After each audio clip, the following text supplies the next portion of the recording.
Hello there, lady lads and gentle lads, and welcome to this first podcast that'll be covering the MechWarrior 5 AMAs, numbers 1 and 2. Joining me today is Kibbs, and I am your host, or, well, I guess we're co-hosting. It's Smastian on my end, and Kibbs on the other end. How do you do? Yep, and we're basically just going to go through the MAs. We're probably going to do these more and more. Not sure if we'll expand it, but for starters, it'll be Smastian and myself. Cool. So, shall we delve into the AMA? Yeah, let's jump right in. I think at the microtransactions and post-launch content topic, because I think that's going to be the hottest thing that the audience will want to know. One quick thing that we should probably make mention of is that they did say, and they were very careful to stress this, that things are still susceptible to change. So even if they confirm something in the Ask Me Anythings, there is a possibility that it will be taken out because we haven't even reached the beta point. Yeah, the beta is starting in sometime in August, from what they've told us. August, the month before launch. Yeah. Mm-hmm. But yeah, back into the microtransactions. Yeah. So, all right. As far as things go, the thing that they mentioned in the AMAs is that they are not working on any DLC content right now. They just want to ship the game, have it good for launch, and none of this day one DLC garbage. At least Which that's is good. Yeah. I mean, that means we won't see any sort of, cut content. Just to reference something like, how Creative Assembly, you'll see like cut faction.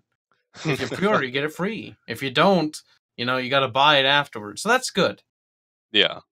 And on a somewhat related note, I mean, in terms of the things that you would likely find as microtransactions for a game like this, you'd expect something like mech packs to be a thing potentially.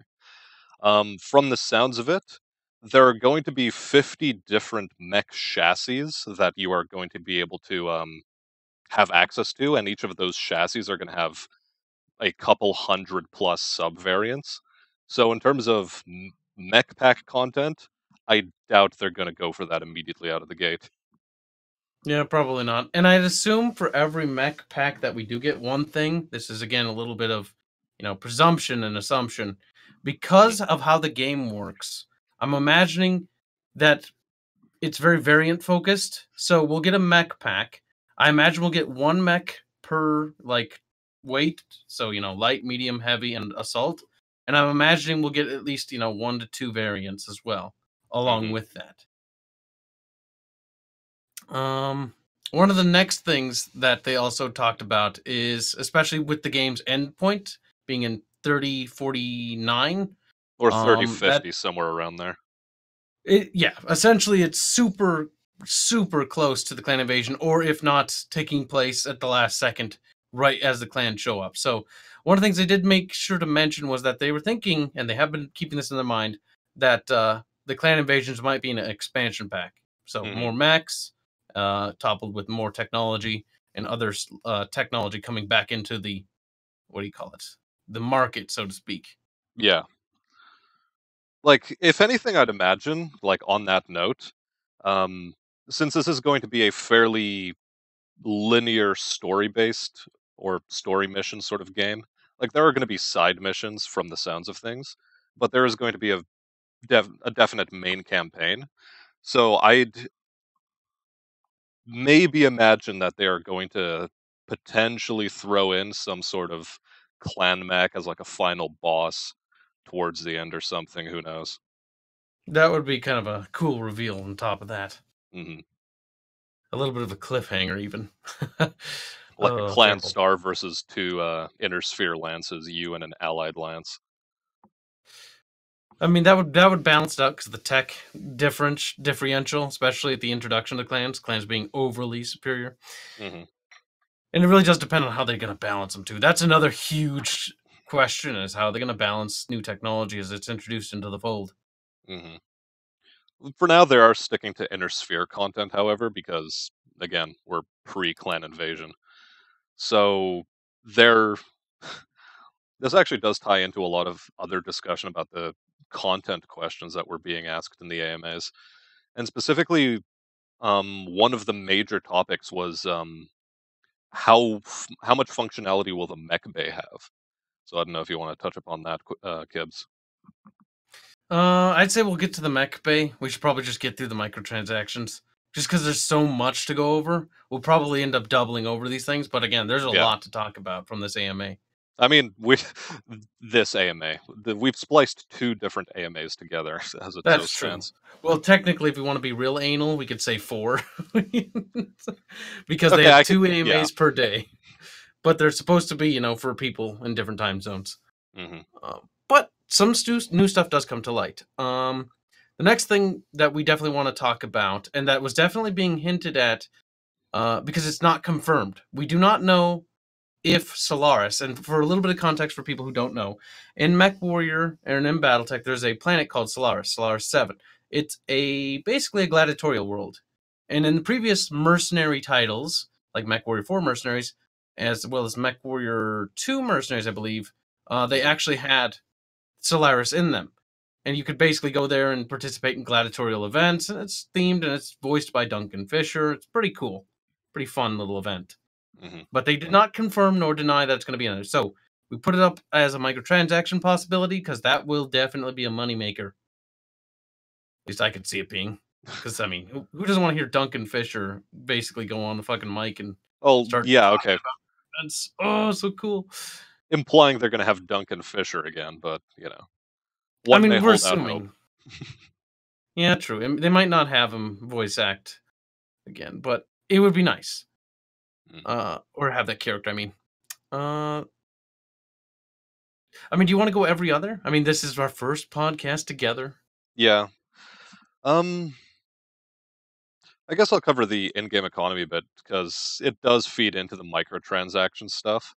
Um, Basically, the way they want to balance the in-game economy isn't around some sort of pr- strict progression system. I mean, it's going to follow stuff like older MechWarrior titles and uh, the new Harebrained Schemes BattleTech game that came out just last year. It's going to follow the model where you start out with like a ragtag crew, and then you eventually build up to bigger and better things. So there is going to be that sort of standard campaign power creep, as you have seen in other titles, but it isn't going to rely on any sort of out of game microtransactions. So there, you won't just be able to, I don't know, purchase your way to hero mechs or whatever the hell you can find on the market. Also, A as good. it's Oh, go ahead. yeah, also as it stands, and I'm jumping ahead a bit here. There isn't going to be a pilot skill progression system or any of that sort of stuff, so they wouldn't be able to leverage microtransactions to level up pilot skills as well. Like that's just not a thing that I would see on the table as a possibility. Yeah. Another good example of a game that did do what you alluded to is a game called Dead Space 3, in which you could actually buy Hmm. resources in game. So basically, they're not going to have any sort of EA like policy where you can skip single player content. Even Ubisoft has this actually with their more recent titles, Well, where you yeah, can purchase like in game currency. Yeah, no, the C bills and everything you make in game salvage, you just earn in game. There's no little microtransactions tethered to the game's in game economy. I'd imagine too if they were to try to go back on this, that they would get a massive uproar just from the Yeah. Discord community alone. Yeah, I mean, the Discord community may be all people who pre-ordered, so they already have invested stakes not to be, agitating. That would probably throw them over the edge. Yeah. um, One of the other things, though, so you will be able to, like, again, towards the salvage system and the economy. This is tethered to the economy still. Hmm. Salvage is how it functions in the older MechWarrior games. More so like MechWarrior 3 or HBS's BattleTech. Not like MechWarrior, or not 3, I'm sorry, 4. And since Hmm. you don't blow up the chassis, you can get more salvage. There was an update for MechWarrior 2 Mercenaries that allowed it to be a little bit more dynamic, if I remember right, in the Platinum Hmm. Edition, but don't quote me on that. Um, But yeah, no. So you want to get items. You can get salvage and items by not blowing up the mech. So you can be a little strategic about it. So I imagine if you target both legs, you'll still kill the mechs because that's another game thing. They are not changing that. That's standard as it's always Hmm. been. Both mechs incapacitates a mech because how can it stand if both legs do not function?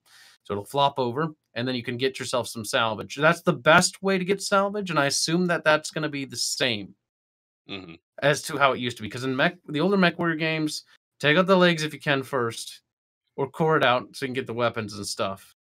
Or cock if you can get a cockpit shot, that's even better. Well, yeah, actually, on that note, they were mentioning they do want to stray away from that sort of mech farming aspect that you see, especially in HBS's BattleTech. No Um, popping legs. yeah, like you can pop legs all you want. Basically, it has more of an in battle function than it does a salvage function.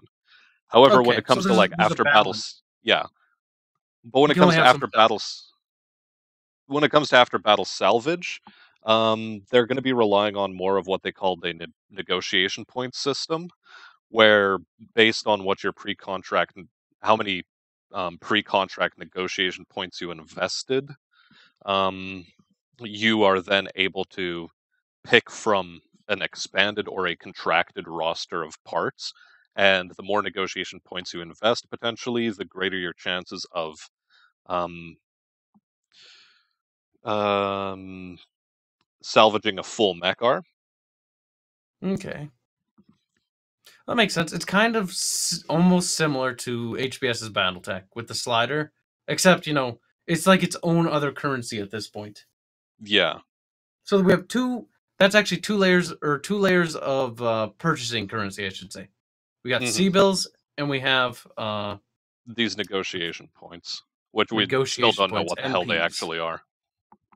Yeah, well, we have no. I mean, again, a lot of this stuff is AMA stuff, so you're gonna hear speculation alongside, what they claim, confirmed or not. Hmm. And also bear in mind that the game's going to have a extraordinarily robust modding system because it is pretty open to modding. They're not encrypting a lot of files, so modding should be pretty easy. As well as it's using the newest Unreal Engine, which I hear is pretty easy to mod, all things considered, or adjust things. Hmm. Yeah. The devs also are pretty open to the whole idea of modding in general. A lot of the questions that were asked, the devs simply responded with, if we can't get it out in time, chances are the system is going to be easy enough to mod in that just go wild. So hopefully we'll see, a paradox level of a modding community develop around this game Oh, because we that would likely be will. that would strengthen it quite a bit. I mean, just take a look at HBS's BattleTech. Um, And that wasn't even open. That was that. A lot of that shit was pretty hard to mod because it wasn't actually created with the intention of modding. In fact, they were yeah, against it originally, and I think they still are because yeah. they I mean, I've disencourage it. yeah. It's not that they strictly disencourage it, but from hearing Lady Electo, the main modder on the big Rogue Tech mod for BattleTech, um, hearing her talk about it or him, it's not entirely certain. I've never heard this person speak. But yeah, they've mentioned that it's not so much that HBS is discouraging things directly, but just that they're making back end modding more annoying to do. Although they apparently cracked that within like the first few hours of Flashpoint's launch. It's But not yeah, surprising. That's not surprising. Oh, it's weird because they're under Paradox now. Because Paradox, don't sell games; they sell mods or well, a yeah, mod but I mean, engine, really. Paradox is only the publisher, strictly speaking. True. HBS still has some sovereignty at the moment. Hmm. We will see Also, if they keep get in gobbled mind, up. I'm not a modder or anything. This is just what I just said is hearsay and hearsay allowed. Not Yeah, trying to that's cast fine. aspersions. Appreciate it. Now I think we're moving on to the next subject. You want to hit it off? Um, yeah, I mean, we already sort of touched on the 50 chassis point and how there's going to be the 250 or so sub variants of those. Yep. Um, I guess the main point to touch on here and this feeds into mech bay customization. Just how much will you be able to work with on your mechs? Well, typically you'll have the normal things like how much armor do you want to put on a specific torso, arm, or leg piece? Um, how many weapons of a certain type based on the hard points you have available do you want to put on? Um, but this is going to be restricted more by the More introduction than of yeah. This is more going to than be any title, even more than MechWarrior 4, because MechWarrior 4 is when they first introduced, the hardpoint system hmm back into the game, or into the game, really.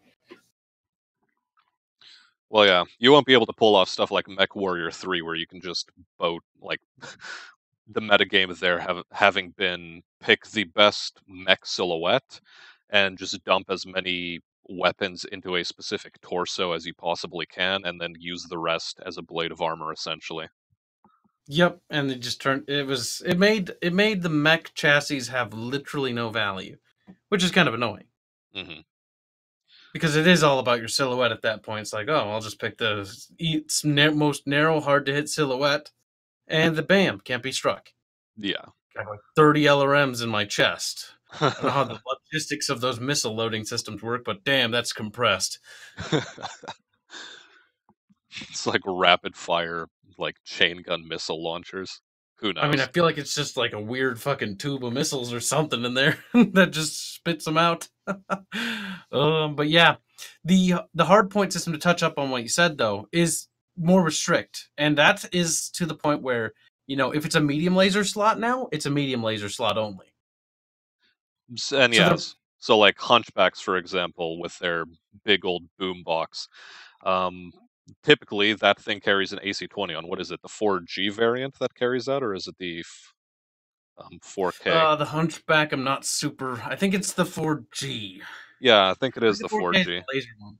Yeah, but anyway, the one that carries the AC-20, that slot will be purpose made to fit only an AC-20. So you Yep. can't So you just can't be put an AC2s or anything smaller. yeah, essentially, because the hard point isn't built around that. And I mean, this is the sort of stuff that will make some people on the MechWarrior 5 Discord really happy, and I know exactly who. Not going to mention them by name, though. But it does change the value of the game. This actually affects the economy and the progression system quite a bit because now there's a heavy emphasis on variants and hmm variants of mechs. So yeah, you may love the catapult, but you're like, God damn it, I didn't want the PPC one. I wanted the LRM one. you know, Yeah. you got to find the actual proper variant so you can get the kind of mech you want, and that's actually kind of nice. hmm But this is one thing that actually concerns me a little bit because there is, to touch up on another segment, there's limited storage in the Yeah. dropship. I didn't actually um, see that AMA, I don't think. Like, in terms of the limited storage, from what I understand, is you'll be able to carry a limited amount of mechs, um, up to about a dozen or so. The numbers aren't exactly clear. But inside your Leopard dropship, you'll be able to carry about 12 of them. And the rest, I don't know what's going to happen to them. Are they going to go into storage? Are they going to I'd go hope into. so. Like maybe we can buy like a rental storage facility on some planet or something. Well, yeah. Or are you just going to have some sort of like hammer space facility somewhere in the back of the ship where you can just put every single mech part you salvage up until you build it into a battle mech, sort of like the early game in HBS's BattleTech, where you only have the Leopard? And Yang just outright says to you, "Yeah, no, absolutely. Just keep looting however much you please, and I'll find a place for it. Don't worry about it. Don't worry about it." Yeah, that didn't break any fluff, trust me. Shh. Those leopard ships aren't that they're big, but they do have a size limit, Yeah, I and mean, they like can they only can barely hold 4 mechs at a time, can't they? they have four little mech bays inside because two per side when they Yeah. deploy. Leopard dropships are rapid deployment ships. hmm But they're actually really robust because think about it. It's a drop ship, but it's also got the ability to maintain and repair, Yeah. as well as act as a ship that doesn't even need a mothership, so to speak. Well, I mean, for extended deployments, it is going to need a mothership, but when it comes down to small-scale mercenary work, yeah, I guess. Well, I mean, it can go into deep space and it doesn't have any problem. Or deep space. Well, you know what I'm saying. It can travel around the solar system and then get to the jump ship and jump out. Yeah. Thinking most vessels can. Actually, while we're on the subject of the Leopard, do you want to continue touching upon that before we go back to other things?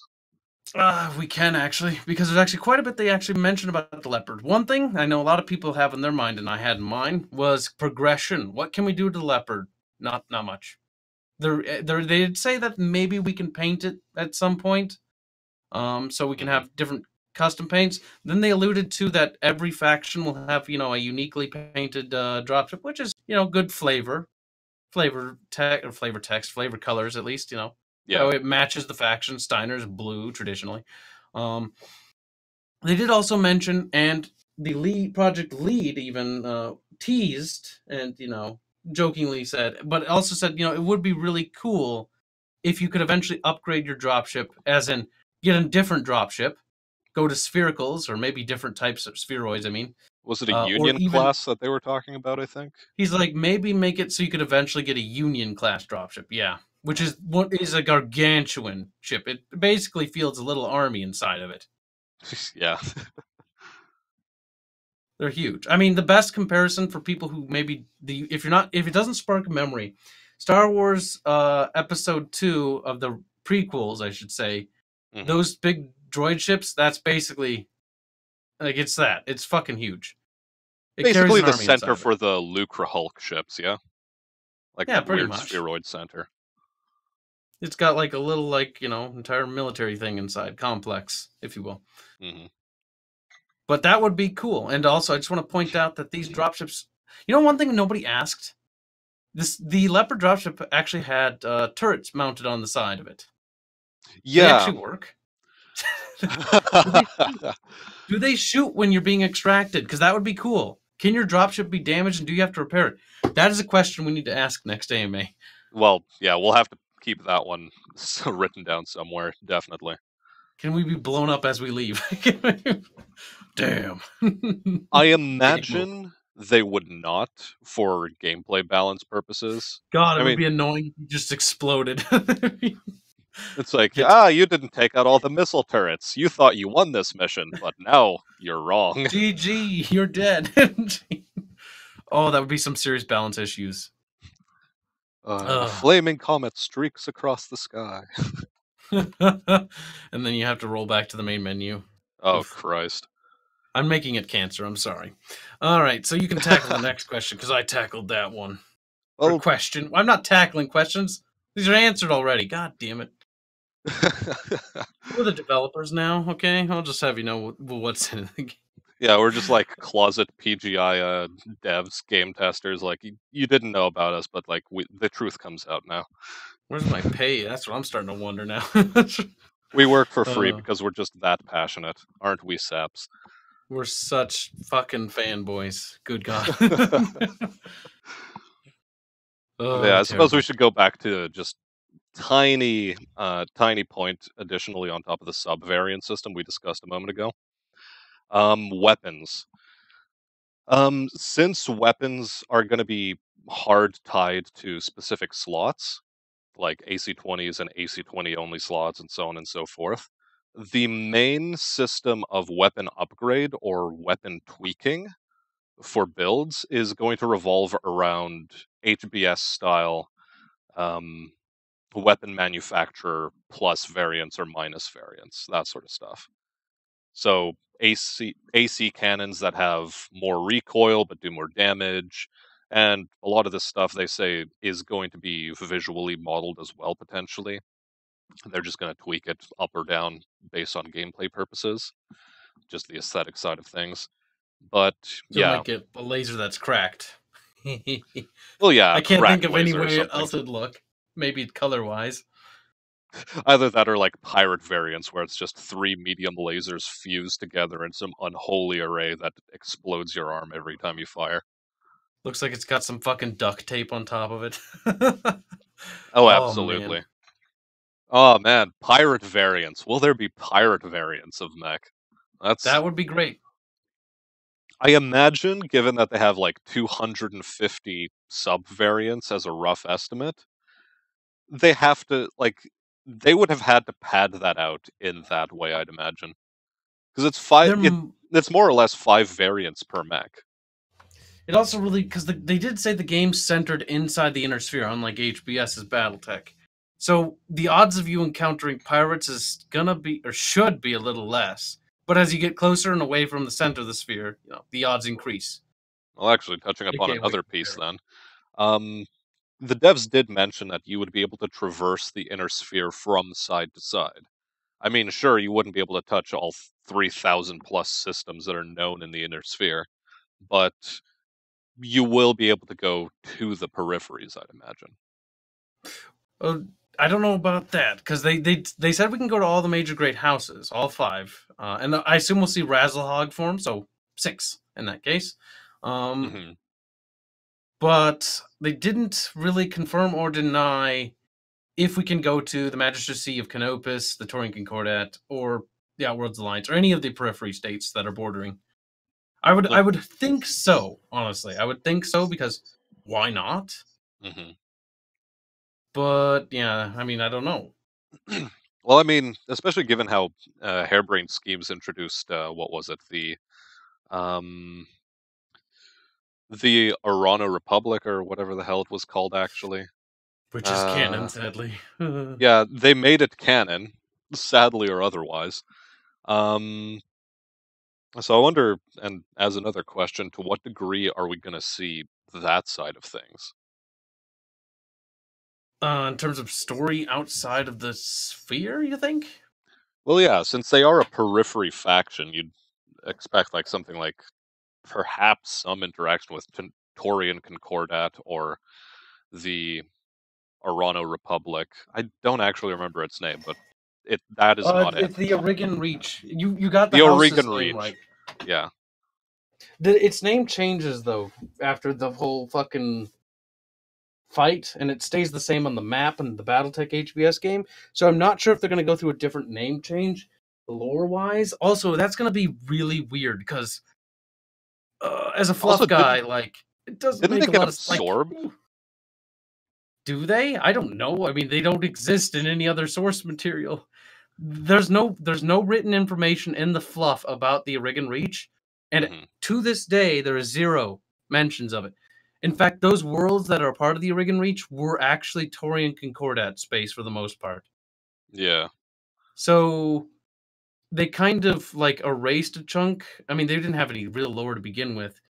Hmm. So it's gonna be weird. I mean, they're gonna release a source book for them soon. I'm not sure if the source book is going to go through, the Star League all the way up into now, or when they formed, because I think they formed after the fall of the Star League. I don't know. It's mostly speculation with them because they're really an oddball.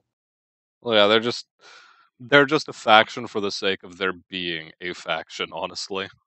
But anyway, They had a good reason at heart, but yeah, that's another topic for another time. A whole debate on how trash they are. well, But setting that aside for the moment, can we take a bit of a break so that you can clean up your mic sound because you're crackling on my end again? oh, I am okay. Yeah. All right, I'm back. Okay. Resume. Cool stuff. All right, so where were we? Where indeed. Okay, Um, we can start with super heavies. yeah, I guess we'll just go shotgun around on this if you want to take it away. All right. So another thing about MechWarrior 5 is that there will not be super heavies in the game, and honestly, this doesn't surprise me in the slightest. I know some people were bummed; they're just not really prevalent, specifically in this period of time, really too. And the super heavies are also just one of those things where, again, limited to how many things they can model in. Succession War focus because for Succession War, probably should just be on light, medium, and assault. Yeah, and Mm, heavy, of course. yep. And ultralights aren't in the game either, but I'm not sure if they're going to separate them classification wise. Because some games separate them, but in things like MechWarrior Online, PGI did not separate ultralights like the Flea. So you kind of see Hmm. them intermixed together. I think the Flea's an ultralight. It's pretty fucking tiny. Well, one would assume it would be. Like, would the Locust count as an ultralight too in that case? Because I it's think been the classified as locust a counts light as a for the most light. part. The flea is fucking so puny. It's like a tiny little. It's like a box with legs. Well, not in PGI or in MWO. It isn't. MWO they made it bigger. Yeah. Scaling was a lot of things were upscaled, and I'm thinking because of that, honestly, we won't see the ultralights actually enter. I'm surprised nobody really asked that question. Hmm. Either that Oh or well, they're already classified as lights. And since they they're, might have just merged them, yeah. lights And into ultralights. given also that a lot of the models from X are being ported over from, actually, no, all of them are being ported from MWO into the Unreal Engine and then being tweaked asset wise in there. Like, the Yep, only thing they took remastered. out was the wireframe models, essentially. Yep, They mentioned there was not going to be any upscaling of the mechs or downscaling. It's just like what they ported over is what you get, more or less. more or less, definitely. Um, Another thing is there will not be Frankenmechs. Again, that has to tie back to the variants. Even though the Frankenmechs do make sense in this period of time because the Succession War is ravaging the fucking hell out of the sphere, and production and technology being lost, that things are just being slapped together. But no Hmm. Frankenmechs. Well, actually, this is the part of the question I didn't understand, because they talked about Frankenmechs in terms of stuff like a hunchback with an engine that wouldn't normally fit inside it. Just Yeah. like that's one of the examples they gave, and then they spoke of that as a Frankenmech. Whereas canonically, Frankenmechs are stuff like the Cataphract. Oh, the Cataphract's one of those weird mechs though that was actually like it was a Frankenmech, but its design was so good that they actually put it into production as an actual thing rather Yeah. than just reusing parts. Yeah, so when they say there are not going to be any Frankenmechs, are exceptions going to be made for the sort of canonical, like The ascended canonical Frankenmechs, like the Cataphracts and so on? the Cataphract probably. I don't see why. I the way they talked about the Frankenmechs is they're talking about them in terms of customization. Hmm. That's the way I see it because that makes sense. I do Yeah, not see why they wouldn't put the Cataphract in because the Cataphract is number one, it's fucking cool, and number two, it's a good mech. There's nothing wrong with it, and it has its own variants. It becomes its own official line, even a production line. yeah. It's really only reason why it's called a Frankenmech is more so fluff, Hmm. in my opinion. Like it's just fluff stuff. It's not an actual Frankenmech. Gameplay wise, it's an actual mech. Yeah, I guess. Well, again, that was the hope on my end, so Well, I hope so too, but again, we'll have to get confirmation whether the Cataphract will be in the game. We don't actually have any sort of confirmation as to what mechs are completely in the game, besides things like the Highlander, the Catapult, the Hunchback, and some things that we've seen from gameplay. yeah. I think there's going I'd to be say a dragon. Like, the dragon's likely going to be in because it's iconic looking, even though it's dumb and I hate it.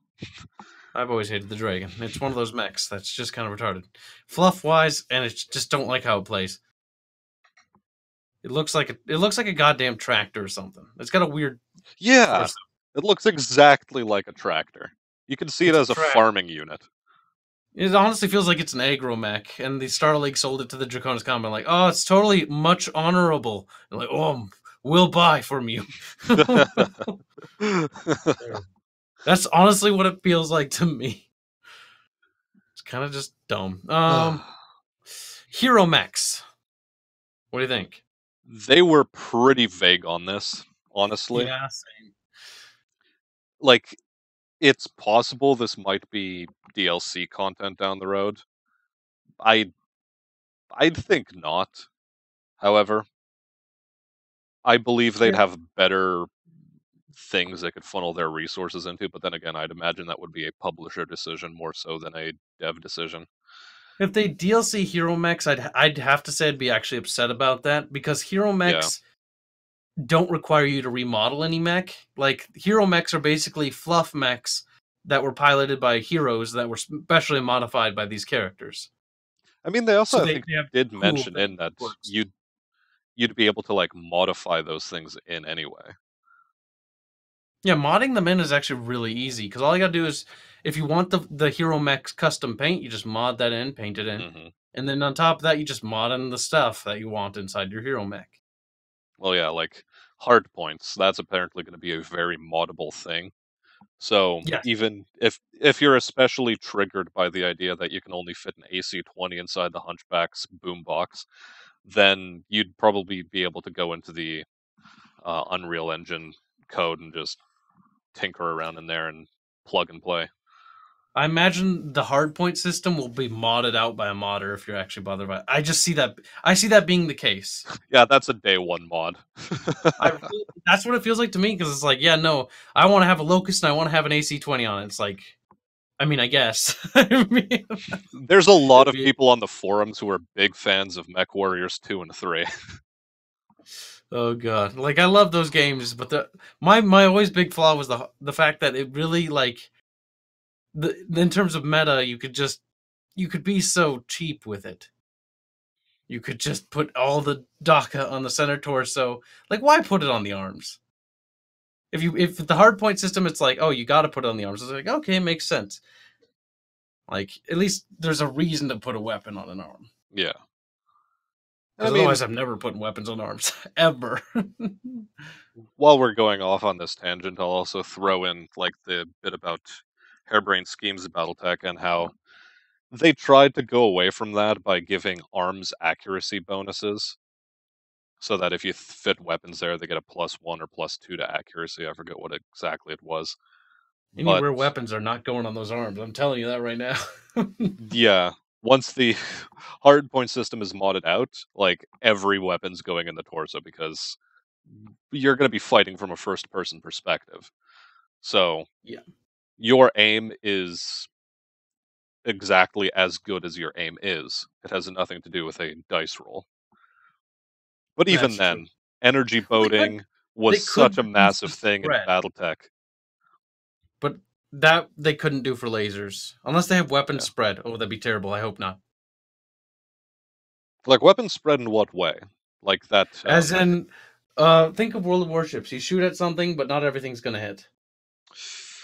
You may have the best aim in the world, but it's really just a dice Ooh. roll. That'd be terrible, wouldn't it? Oh, Yeah, having autocannons not go on target would be a pretty big problem. Like if it that turned would into be so World of pitiful. Tanks aiming system, like I'd be able to live with it, largely because of how much time I've put into World of Tanks anyway. So, like, I'd be able to live with it, but I wouldn't be I happy about it. I'd throw a tantrum. Uh, good lord.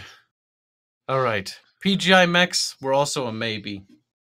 So any mechs that Piranha Games made. Yeah, from the sounds of it, they're trying to stick pretty close to the fluff and the specific time periods in which things are have been done. And most of the PGI mechs, they said that if it falls within the proper time frame, yes, they'll add it. But a lot of the PGI mechs seem as though they were made after the clan invasion, so stuff like the Sun Spider. Yeah, it'd be post Clan Invasion. The Sun Spider I'd actually want to play with because that thing is just fucking cool. Well, yeah, I've I started like playing a being able to lot with put. it, and I You got love the the thing. rotary Ultra ACs, didn't you? I actually dropped those in favor for double ghosts. Oh, really? I like the fucking quad DACA. Just throwing ACs at enemies is funny. It didn't work out for me as well. I mean, I'll probably go back to it at some point, but double Gauss with what is it, 6 tons of ammunition altogether? I think I have 72 or 80 shots after all Sniping of the like a skills. total bastard. He's that guy in the back of the I map that just close sits range there. brawl with that thing. Screw you. He's like, I have honor. It's like, I don't believe you. And if you got gosses, your honor's decayed. No, I'm kidding. Look, that's just the meta of the game. You have to stick with your team. Like there is no way around it. If you try to be on your own for any extended period of time, you're getting rushed down by light mechs. Yep. Like little tiny piranhas. It's funny. Oh boy. Starting mechs. Yeah, starting mechs.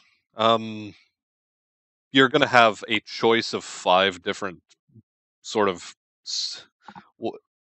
Okay, this question is a bit weird to answer because based on which house you choose to start, you're going to have a selection of 5 mechs that are for your specific character. Whereas you're probably going to be starting out with like a small mercenary company anyway, so there is going to be another 3 mechs alongside you at the very least, because you're supposed to be dropping as a full lance into a lot of these I missions. imagine those mechs will be influenced by the house you pick as well. I think. I think your first 4 mechs will be, because otherwise you could just be like, I'm gonna pilot that one. Or at least I think so.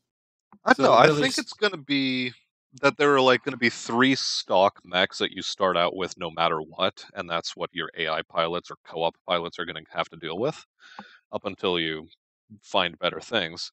But what you get is going to be dependent on which house you aligned with. well, wouldn't you be able to pick whichever mech you wanted? That's a question that was never answered. But I would hope so, because they're all your mechs. You own the company. I don't know. I think it might turn out like again, the harebrained schemes version of BattleTech, where the company you start out with is the company you start out with. It's just that you have some control over exactly which mech is going to be yours. But chances are you got the mercenary or the deed to the company, so to speak, from your former mentor or some other fluffy bullshit. The fluffy bullshit this time around is that they're your parents. Or your So you parents, and inherited it. yeah, you're some minor noble or whatever. Actually, they didn't really talk too much about fluff. And one thing, actually, this ties into some things they've said, Hmm. is that this one is not going to be very story focused. So there's not even a real emphasis on story. They've been actually dodging everything in terms of story based questions, which leads me to believe that they did say some things that like you will not be partaking in major battles, or if you do, you won't be playing any major roles because you're just some sort of little merc. Yeah, well, then wouldn't that sort of like that leads me to believe, however, that they are going to try to craft their own story just as part of They a are micro this. conflict. This is what it's called. Close. What are they? Close Raiders? No, not Raiders. Close something. This Merc outfit has so little fluff on it. It only has some fluff because it came in contact and did some bad things to the Grey's Death Legion. So that'll be Hmm. interesting to see if you have some like rivalry between other Merc outfits there, fluff wise. Um, but it is pretty empty. This Merc outfit they picked doesn't have any fluff besides some interactions with other Merc companies. So they have a lot of creative freedom with this one. I really hope they don't squander it. But then again, it is early enough in the game development cycle that maybe they're still fleshing out the story, honestly. That's true. And for some studios, you don't see story even end up getting developed until like the last few months. So then Oh, again, yeah, that's the thing. that I could cite Mass Effect Andromeda as a one that actually did that. I So really hope they they got don't more to leave it do. too late, however. Yeah, it'd be nice to get some sort of fluff because I don't know. I feel like for a single player game, like it's got co op, and I think that'll help. But for players who do not play cooperatively and play instead choose to play by themselves, like I feel like it's gonna need some good dialogue between all the mercs or the mech warriors, and it's gonna need some good fluff, some good story Yeah. to keep them tied to it. Yeah, the gameplay might be fun, but you can have a fun game, and if just the mission feels bland and forgettable, you're gonna forget it pretty quickly. Well, yeah, you'll only be able to get so far through it. I mean, mechanics can only take you so far. True, very Mm. very true. Better words have never been said. At least that's my design philosophy. Hmm. Story is a huge component. Right. So the next bit, any non-MW mechs, if there's Yeah, time. if there is time. I think they're just going to stick to whatever 50 chassis they have and flesh those out into those 250 sub variants. I don't think we're going to be seeing too much stuff added in later on down the line. Once they get the Yeah. mechs ironed out, their animations good to go, I think they're going to be focused a lot more on programming, world building, and so forth. Yeah, that's definitely going to be it. The procedural map generations. That's one thing they did mention. The Mhm. procedural world generator. So a little bit that I know because I actually talked with a couple people there and got a little bit more information I was able to glean. Is it's going to be kind of similar to Diablo in a sense, or maybe Path of Exile, if that one I believe it uses that.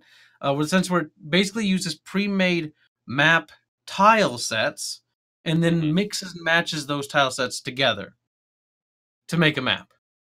So each biome has its own cluster of tiles that it mixes and matches together. So to try to give you some unique experience, though you will reach a point because we've all reached a point in these procedurally generated games where you'll recognize certain tiles, be like, that's the tile Yeah. with that farmstead, that's the tile with that that block or city chunk right there. You know what So that's gonna mean, though? That's gonna mean that spawning locations are gonna be tied to certain positions on map archetypes, or asset archetypes, I guess. I wonder, I wonder how that's going to affect the reinforcement system because the enemy seems to have some sort of reinforcement system from gameplay we've seen. Mhm. Whether you complete the mission, it seems like there's always an enemy spherical dropship that drops, whether it's a Union class or Actually, I've always seen it being a Union class. Oh god, I really hope they don't go the battle or HBS route with this, because I've been going through my brutal Flashpoint playthrough, and I am so sick and tired of every mission just having a reinforcement wave in it. It's just such a lazy design decision. It's throw more enemies at you. It's fun and engaging. I don't know what you're talking about. It really isn't, especially when you're playing on 8-part salvage. It is just a massive grind. I uh, wasn't expecting it to be this bad, and well, the max difficulty grind really made a lot of the flaws that I had glossed over when I was playing Rogue Tech and my first time through the campaign. All that stuff that I glossed over is now glaring, bright, and I cannot unsee it. oh, you might have scarred yourself forever there. I mean, difficulties can adjust the amount of reinforcement, so it might be tethered to that. And that might be also tethered to MechWarrior 5. But they did mention they weren't going to have a difficulty slider in this game. Oh, yeah, Like, yeah, yeah. No, it's going to be Dying Light in the sense where it scales. yeah, it's just going to be whatever your campaign progression is, that is how the difficulty scales. Kind of like HBS's Battletech to a degree, because, Yeah, as you progress the game, it gets harder and harder, which is. it starts throwing less difficult mission or less easy So, missions at you. one thing to say to players right now, I'd say you want to grind a little. Grind a little before you move on to each next section to get some leeway with equipment Hmm. and stuff. Because if you just go straight for the home run, you're just gonna be dicking yourself over because now you've got crappy mechs or not as good gear that you could have had against pretty tough odds. Now you see, this is where I'm actually going to like undermine what you just said a bit, and give the recommendation that maybe if you, depending on the kind of experience you want, um, because I am absolutely certain that if you go for the grind your way up a bit before advancing route, you are eventually going to get to a point where you're just overpowered and breezing through the end missions. It it's a pattern in games that I've seen over and over again. So if anything, I'd say try not to overlevel yourself. Not too much, of course. Yeah. Well, it just means do the occasional side mission here and there. Yeah, absolutely. But just remember I'm that not saying maybe grind you should like from the time to prologue. time, well, yeah, but let's be honest, the type of people who want to grind, and like I'm occasionally that person, Yeah, you they're going play to be World of grinding Tanks. since the prologue. We know what kind of person you are when you say you played World of Tanks. They know you're a grindy boy. Look, I really like playing tier 10s. That's all I'm going to say. Oh my god, the fact that you play World of Tanks, it scars me. It hurts. But it's okay. We'll overlook this grievous sin for now. Don't worry, I'll start bringing up your own sins in a moment. I don't have sins. I am a Uh-huh. saint. Now, back on topic. Sin number one, pride. Pride is not a sin, it's a blessing. Now, RPL Unto whom? terrible. RP elements. RP elements are going to be pretty light from what they've said, and I'm going to just throw this one out there. If you were hoping for some sort of gender selection system, it's unlikely to matter. If you are going to be able to choose your gender, it won't matter because you either way won't be looking at your pilot any of the time. It's going to be first person perspective even during those times. And it really won't have any sort of effect on the story from the sounds of things if there's going to be a story and, well, all The the story caveats. sounds pretty linear in the sense that it seems to really just be story progression is tethered to reputation from the sounds of it. Hmm. As your reputation improves, the story progresses. So I'm imagining maybe there's, if that's the case, is there just one linear overarching story, or does each house have their own story? So you have 5 different paths, but I'm imagining they're linear paths. If that's the Yeah, case, there's I no I doubt crossover. they're going to go for house paths. The understanding is you're a mercenary, or excuse me, the understanding is you're a mercenary. So they won't program in multi-house campaigns. There's just going to be the one campaign. I doubt they're going to have the time in order to go through each separate faction and give them a fleshed story. Yeah.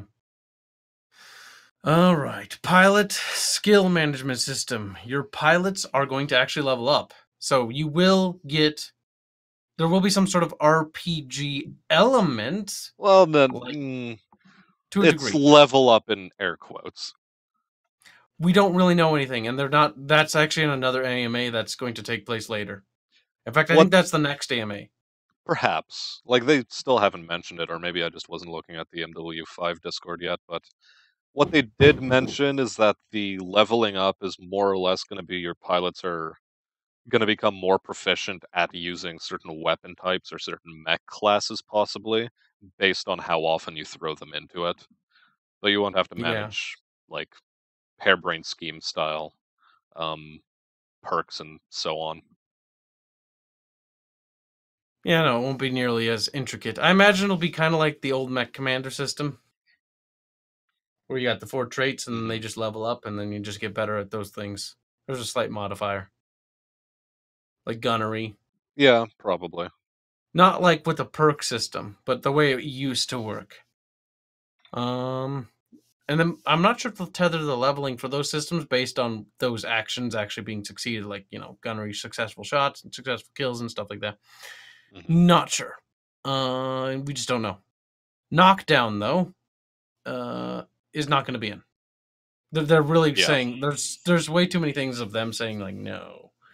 So probably no knockdown. They did mention one thing, and the one thing that they did mention was knockdown may be implemented later on for a PvE element.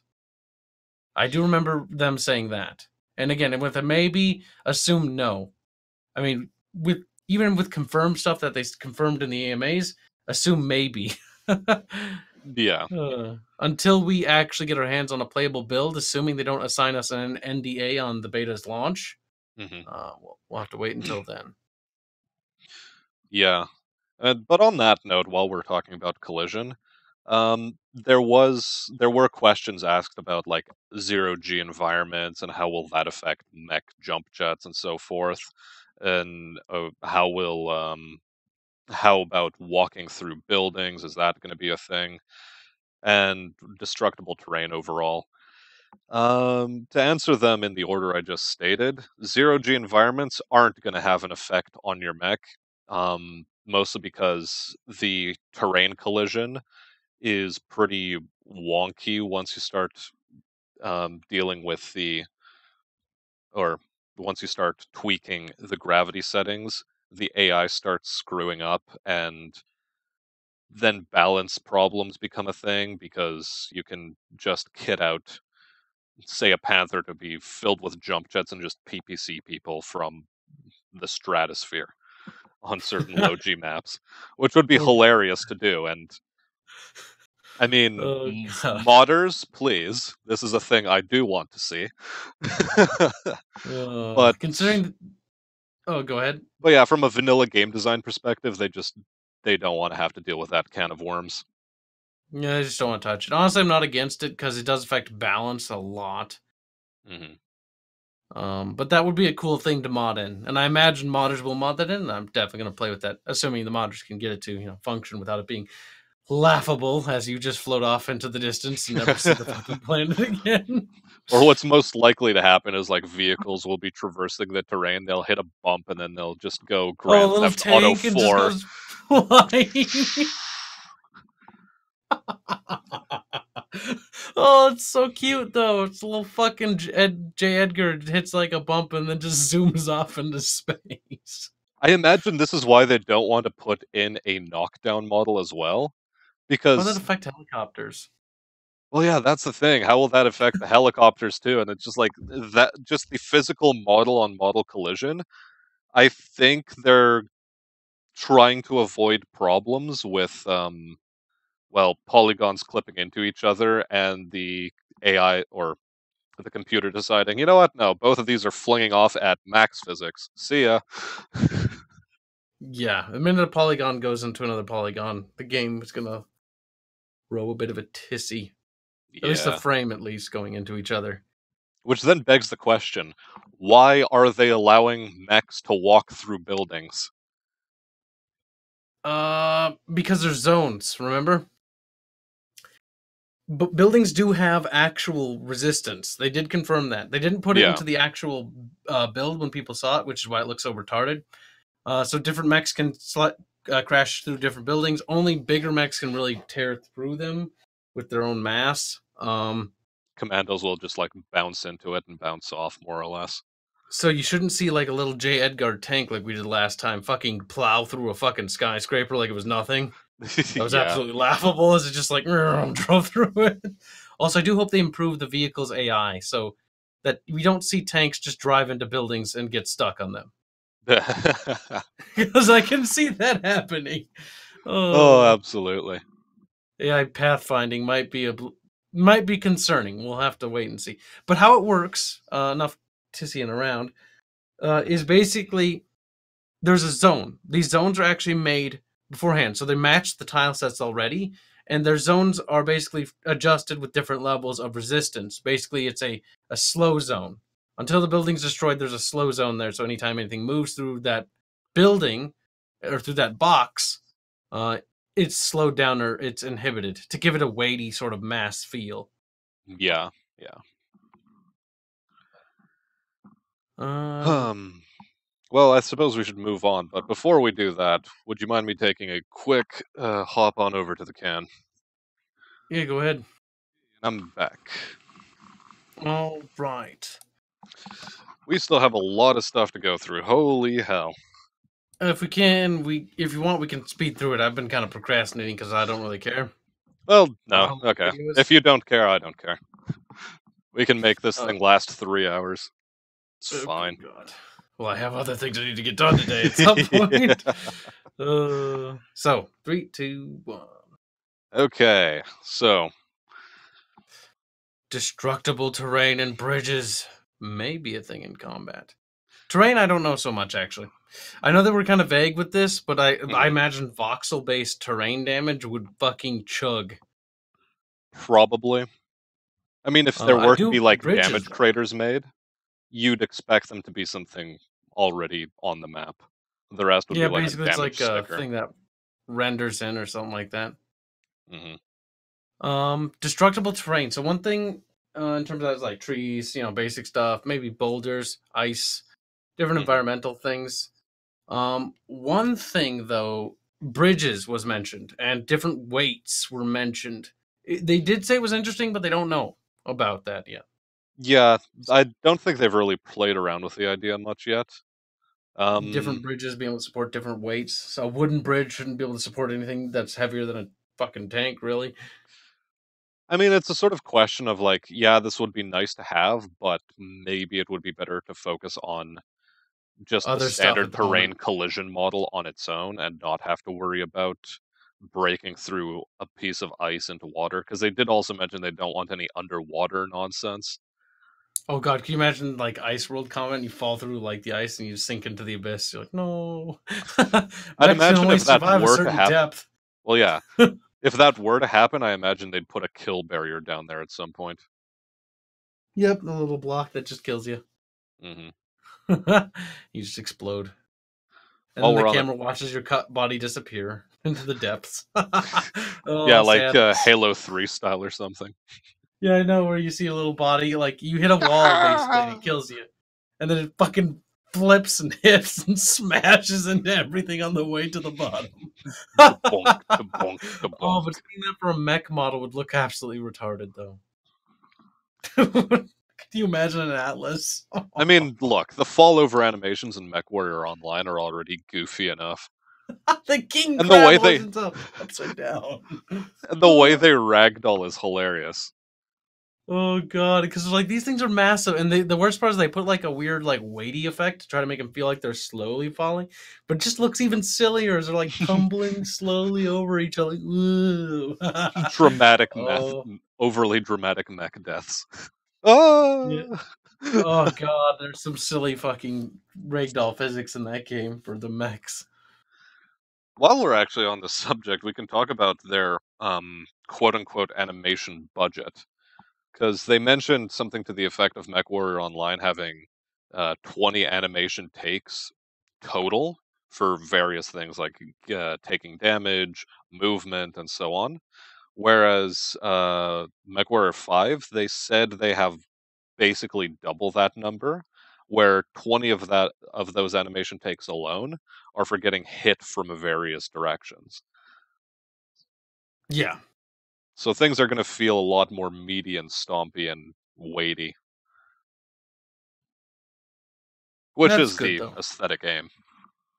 It is. They did want to make it more weighty, and it's going to be a little. Now that they're not doing it in the MMO format and it's not PvP focused, it should, in theory and on paper, be a better Mech Warrior game at heart. Hmm. Yeah. All right. Another thing they said is you can only form relationships with factions, major factions, and by relationships, that was elaborated as in basically just doing missions for them. Now, I'm not sure if they're going to have like any sort of penalties. They didn't elaborate on anything. So, nothing like the Battletech Flashpoint system where you can get access to discounts and rewards. No Hmm. mention of, getting to a point where they hate you so much where they're literally unwilling to work with you, which is actually a fluff thing that happens to some Merc outfits. Some Merc outfits even end up getting adopted into some houses' militaries, which would be very weird. So, they're probably not going to do that, such as House Davion adopting your Merc outfit into, their army. Well, yeah, that would also run counter in this game to the How it lack of, functions. well, no, just the lack of roleplay aspects. Because I mean, this is like just the integration into faction houses. That is a pretty well roleplay heavy element of the game, I'd imagine. Yeah, you'd think you'd want it to be. Yeah. Uh, the release plans for only a single lance. A lot of people ask this question: will you be able to field multiple lances? No, just a single lance. Yep. That was established for sandbox campaign play. They didn't say anything about the instant action feature, though I'd assume the instant action feature is just a single lance as well, because the logistics are set up for 4 players anyways. Hmm. Instant action is also a mode they did confirm, which is basically skirmish. Though we Yep. do not know to what level we can customize or adjust slide difficulty things or amount of enemies you fight. But there's a skirmish mode, which is nice and refreshing. I imagine it would And- be like one lance on one lance, probably. Oh, I imagine the skirmish mode you can simulate anything, so you can have a bunch of enemy tanks in there or anything you want. I'd hope. It's called instant action. It might just be a Yeah, lance on lance. That's true, but I'd hope there'd be a little bit more depth to it. maybe they're gonna have like some sort of enemy presets, like Fight a tank company supported by like a light lance or something yeah, like that, or vice versa. Merrick Light Tank Company or whatever. I don't even know. That would give it a little bit of fluff and a little bit of weight to it. We'll have to find out more about how the instant action feature will work. Yeah. Um, uh, let's see. So the next thing is you will not be getting aerospace or tank support. That was another question somebody asked. Will you get tank support or aerospace support? Not from yourself. You do not manage tanks or aerospace fighters like you do or aerospace like you do in MechWarrior 2, which never Hmm. really worked that well. Half the time it didn't work at all. But you will be getting allies in the game, and they will take the form of allies in the mission. So if you have some allied Davion forces, maybe they'll show up, or a Draconis, maybe Lance will show up to aid you for more difficult challenges if it's part of the mission. But you will not control any allied forces, nor will you get to pick whether allied forces will be there. Allied support is Yeah, more of a mission prereq, but yeah, they that are in the game. it is in the game, but there's also, I think, something going to be done. Shut up, dog. There's going to be something done with potentially airstrikes in the vein of MechWarrior Online potentially. I don't know You how that might is get going to work. They options. waffled on it. I imagine They if you did. have access to allies, you'll be able to get like airstrike call-in abilities. You just Artillery or wanted to go something. into this room. Why do you want out already? God damn it. Your dog has betrayed you. Poor lad. Poor lad indeed. Poor puppy. Bloody animal. Animals, they do like to open doors. Mine does the same thing, so no worries there. Yeah. I heard him, her scuffling about at the She very beginning there. she hustles around. Another thing, though, another thing that breaks our hearts, we kind of touched up on already, but no dropship customization. So you won't really upgrade your dropship. You can't really make the leopard dropship do any sort of fluffy things like, doing strafing runs on enemies, which, I wouldn't risk that anyways because means of escape. Oh, but I do hope those weapons work because now that I know there's a side turret mounted there, a little ball turret, I'm like, I hope it shoots things. That'd be kind of cool. As you're evacing out, you see the turret shoot at the enemies chasing you behind you. Well, yeah, and again, this is another one of those things they waffled on, and it's one of those cases I think of the right hand not talking with the left enough in just among the dev staff, because in the first set of AMAs you had different people answering questions, and in the second set you also had more or less the same people, but then they also got changed out a bit in the second hour. Um, but yeah, they did mention that there is some sort of upgrade tree for the Leopard in the works. Potentially, So, you'd be able to upgrade you must towards have a been to the Union other AMA. dropship. It, it, it's Oh, it's really it's uncertain though.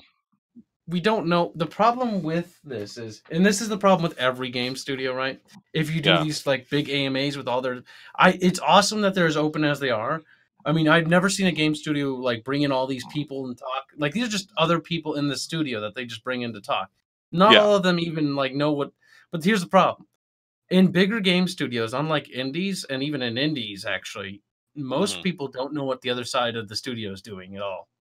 So we definitely are starting to see that here, and in the AMAs, they're bringing on people who kind of have an idea. Even the project leads, like, yeah, well, we'd like to, but even when the project leads there, like, he doesn't seem to know everything that's going on. So it seems like it's got the usual function. This is nothing to be alarmed at that much because this is actually pretty common in the industry, unfortunately. yeah. Where just people can't. They're so focused on their priorities, they don't know what's going on with the other side of the studio. Uh, but hopefully the project lead will come in and start confirming and denying. Speaking of dogs, mine just opened the door. Ah! It's like they're like synced or something. See, I like how I closed that. Now she's like looking at me like, open it. It's like, too bad. After this, Like, what are you doing? Why'd you let me in here, you dumb bitch? oh, puppy is fucking retarded. She can open the door. She knows how. That's the problem. It's got one of those little handles, and she puts her paw on it and pushes it down. It's not funny because she scratches the pane of my door. No. The good thing about my house is that we also like, because yours is like this weird bar handle that you can twist, yeah? Yeah, well, one side is. The other one's just a knob. Even better. Well, either It's way, in dirty. our house we have the bar handles turned to face vertically. Oh, that's helpful. Yeah. That's also weird, though. I've never seen that. You're a um, weirdo now. we did it as like a baby control measure for my little brother when he was growing up. Uh, He got wise to it really fast, so we just gave up. And we yeah. haven't put them back to the way they were since.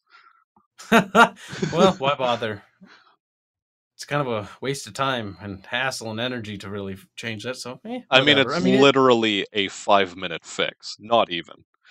You just Yeah, unscrew it, 5 minutes. twist it a bit, screw it back in. Like, 5 minutes, like I couldn't do it myself. I'm too lazy. Oh man, if it's not like a bothersome thing, I'll just leave it there forever. my Unless it's like finger poop or muscles are sore. something. I'm sleepy.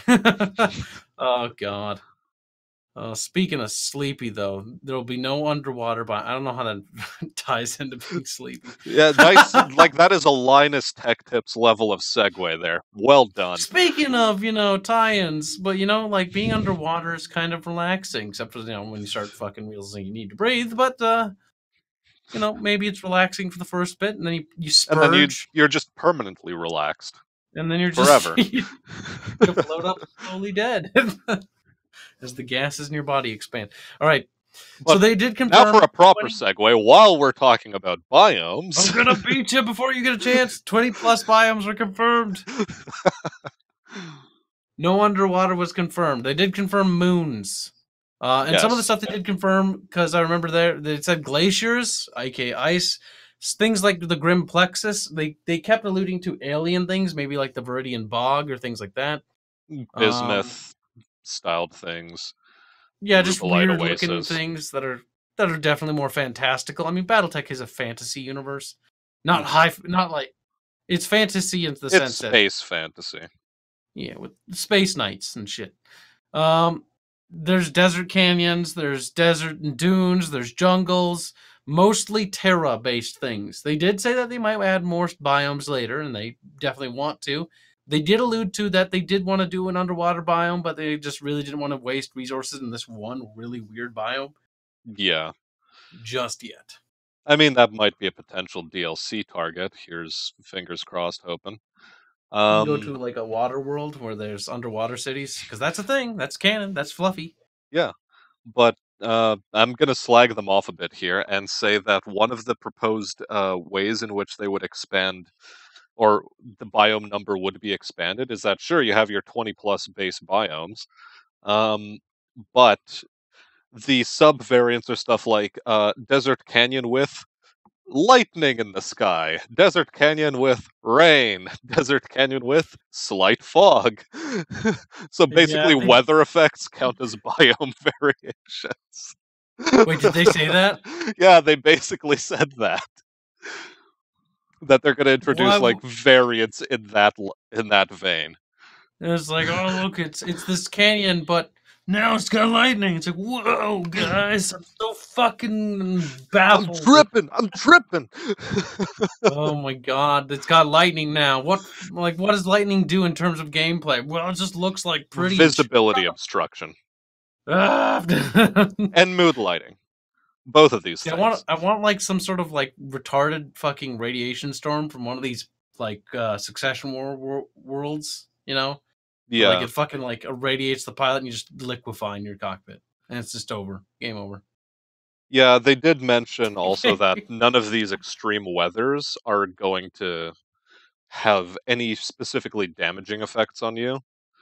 They didn't mention So anything like tornadoes or hurricanes or anything, so nothing that yeah, can I mean, possibly if it's going to damage you. be there, it's going to be off in the distance where you can't get to it, where you can play safe in your little cozy mech space.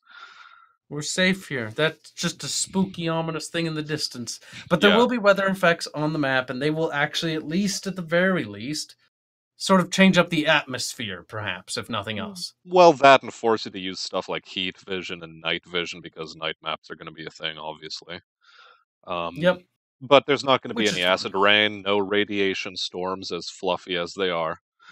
Um, Uh, and yeah, I mean, if you want some sort of environmental hazard, fire propagation potentially, I it mean, does exist. We saw it in the demo, and they're just gonna either scale it or downscale it to whatever performance constrictions they're going to have to fit. But yep, fun that's one fact, of the there's concerns. 10,000 trees per level for some reason. I like how they actually took a chance to tell us that. Now, can we set? That's the one thing I want to know. Can we set fire to a forest, and will that forest, like in the fluff, raise the heat levels of mechs in it? Well, yeah, biomes will affect heat dissipation like already, but Will will they trees do be? it though? Well, yeah, will they be able to have this sort of dynamic map effect as well? And that is something we're going to have to ask. Yeah. Oh well. Hmm. Gravity effects Yeah, largely we already covered canned. that. Yeah, we already talked about that. Look at us getting far ahead of shit.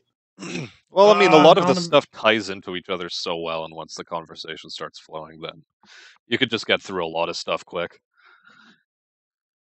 The NPCs will only be in the leopard that you interact with. So even the MRCB or MRBC board, will just be a mission thing. And the NPCs, we don't know to what degree can we interact with them. Um, Uh, they did say there's going to be a lot of NPC interaction just within the leopard, because you're going to be able to go through it first person and explore it, and just take a look at your mechs in the mech bay from ground level and see the titanic majesty thereof.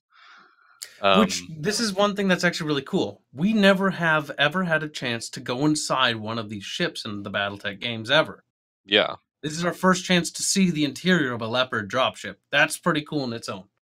Which, if they were to model the entire fucking Union dropship, that would be impressive as hell. That would be impressive if you go to all the decks on that thing or the command. I want to see what the command bridge looks like. God damn it. Well, yeah, Command Bridge is going to be modeled, Mech Bay is going to be modeled, but, and here's the big caveat with the Leopard exploration, there is going to be stuff to explore, but it isn't going to be a fully modeled thing. Like, you're not going to be able to go down to the crew quarters, because why the hell would you need to go down to the crew quarters? Yeah, sadly, the full dropship is not going to be modeled, which is a bit of a shame because it would be nice to see like everything. But unlike the HBS BattleTech game, we'll actually get to explore a lot more of the interior of a Leopard dropship than we did in that one. Hmm. Well, yeah, it Uh, won't be like still frames with like oddly CGI animated characters. Like, it's the urban uncanny. mech was confirmed. Why did you green that? Ah, No, we don't need to talk about the urban mech being confirmed. God damn you, you and your people stupid want to Irby know. names. The Irby Chan is real. They didn't confirm if they're gonna have the police variant though. That's what's one concern that we need to mention. Oh Christ! We oh the police. We need the trash can one, the one that was actually a trash can. You want a running bet on this, whether or not the police variant Irby is going to be in the game? No, I don't want a running bet. I will do a bet on the trash compactor variant, so it has no weapons and just compacts trash. There is one that exists. I That is know actually a thing. It they just wouldn't. No, compacts no, they trash. wouldn't put that in the game. It's non-hostile. It's just a background mech, It's just out there compacting trash and shit. Actually, you know what? They might just put it into the game and have like a secret achievement tied to it. See how many of these things you can destroy through the campaign. Did you destroy Oh, all of them that you ran across? you slaughtered all the Urbies. It's like Irby hater or something. Irby uh, crimes. You get a garbage, secret mission where like thousands of Urbies attack you. garbage disposal technician. Oh god. Another really important feature though, hot Co-op. joining. Shut Co-op. up, you. Just in general, co-op is a really hot feature. I mean, that's in the game, and that should have been in the game. Well, it should be in a lot more games. Not every game, obviously, but games where it makes sense. In this game, it does. Because you got a lance, 4 players. I mean, it just fits perfectly, like a glove. Yeah. Hot joining in co-op, you can. They didn't really specify. They said that when players hot join, they'll assume control of one of your mech warriors that you have, and then they'll only have access to the host mechs. They did not. They did say that they might want to bring in or make it so that you can bring in your own mech at some point. At the very least, the instant action thing. Don't know about the campaign yet. So Hmm. your friends, be sure who you pick your friends are before they fuck over your mechs. Or if they get one of your mech warriors killed. I don't know if they can actually get your mech warriors killed. That might be annoying. Actually, we don't even know if they can die. I'd assume they can. Shit. He's on to me. He knows I'm gonna ruin all his MechWarrior 5 It's files. like, Oh no. oh, it's like your campaign's so bad, Kibbs. You'll better have to play on my campaign. It's like, no wonder how that happened. Oh God! But they didn't say if you could hot join in while the session was going. So that was one thing I wanted to figure out, but we don't know. And on that note, how would mech customization work? Say you have a campaign running with your friends. Are your friends in charge of customizing the mechs, or does just I one hope guy so. have to like do all of the grunt work for mech Can you give me customization? this and that? It's like, oh my fucking God, No, dude. I don't actually want this. It looks too stupid. There's three rotary autocannons in the right or the left shoulder of the Shadowhawk 2H, and it doesn't look aesthetic enough. I want a different variant. Terrible. Why didn't you grind for the 20 plus hours you needed to in order to get this one specific trash See, compactor Irby? that's why I'd like them to be able to bring their own mechs, so that way if they're really fucking like, first I don't play with people that are that cancer for fuck's sake, but secondly, But like okay, to be you should be able fair, to bring your own. if there's a Ah, hot joining feature, there are chances that there are going to be open lobbies available. Hence, you're gonna need to plan around just random randos hot joining into your games, a la I Dark assume you Souls can disable potentially. that. You I'd can hope. probably disable it, but I mean, they have I'd to have that hope. as an option available because a lot of people are going to want to try it out. Because, well, I think one of the metrics for their success is just how many people are going to be jumping into co-op in this game. Forming friendships and doing things like that. Which, if people are bound to the game that way, that's good. Well, I Builds mean, positive feedback. it just builds a proper paper trail in the end. Just from a purely economical standpoint, like this is what the company should be aiming for. It also tightens the community together because if you get the community interacting with one another, that's good. Well, yeah, and then you get But your I little do hope it's a feedback loop. feature though, because I only want to play with my friends, and I don't need to run into randos who are going to break my mechs because I don't Well, have yeah, patience for that private shit. lobbies are going to be very, very easy to set up, I'd imagine. I'm Just imagining the game's actually going to function in the sense that it just is a switch you flip on and off in a menu. That's how I think, at least. I don't even know if there's going to be potentially. lobbies. Like Total War had this function too Well, I with mean, dropping into client battles, hosting in that sense. something like that. Yeah. We were talking about instant action. Progression of the campaign might be determined by reputation. We already talked about that. Equipment Hmm. based quirks. That's what we get for talking ahead, you little shit. MechWarrior 5 is not going to have PvP. Not yet, they said. And I have a theory that they will never put it in because that might kill MechWarrior Online. That would be bad Yeah. for them. Oh, Oh because this is boy. going to be on the Unreal Engine, so not only that's going to look prettier too. And it's not going to have the same kind of stability problems that MechWarrior Online has because of the I cry every time engine. Oh god. Yeah, I don't think they'll put PvP in until they pull the plug on MechWarrior Online. Which until they make like that's Which I don't it's think they're gotta going fail. to do. Yeah, no, they're gonna keep using that as a backup for money making. Well, look, part of the reason why they're making MechWarrior 5 is to try to get people interested in MechWarrior Online. Oh I mean, god. just look at the pre-order packages. They look, I they mean, they claim baited the me in. pre-order package is to give benefits to the community because they've really supported them all this time. It's the only reason why I didn't play MechWarrior Online because I thought it was I didn't like it. I still don't like it that much, to be honest. But I'll try it again because they offered all these fucking rewards. I mean, they give you a plethora of rewards for pre-ordering. So Mhm. much, in fact, that it's a free-to-play MMO. Like, if you're gonna buy the game, you might as well try the MMO to bide your time. So, Yeah, it did it once the game launches though, that MMO, like I can tell you now, I'm dropping it like a rock. yeah, you've It's mentioned just that not for before. me. But It's just not for me. I don't look, like I those. came out of World of Tanks, and just Yeah, the level of you're trash, customizability. and you should feel bad. Hey, hey, hey, hey! Shut up and let me finish my point. Yeah, Ugh. coming out of World of Tanks and into something like MechWarrior Online with just like the level to which you can customize your mechs and still have them be a viable battlefield presence, and the fact that there is no tech trees, all of this tickles me in exactly the right way. So, like, this is Okay, the cool. MMO I wanted. Um, since I did get into World of Tanks, I was hoping World of Tanks would be it, but it wasn't.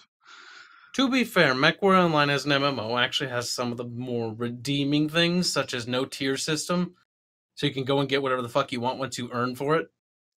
Although having assault mechs cost more than heavies and cost more than mediums and cost more than lights, like that is a bit of a weird way to design the economy, especially given how light mechs are the easiest thing to kill on the battlefield, and you need to have both a stable connection and, well, just good map awareness and good MMO PvP instincts in order to be able to capitalize on those things maximally.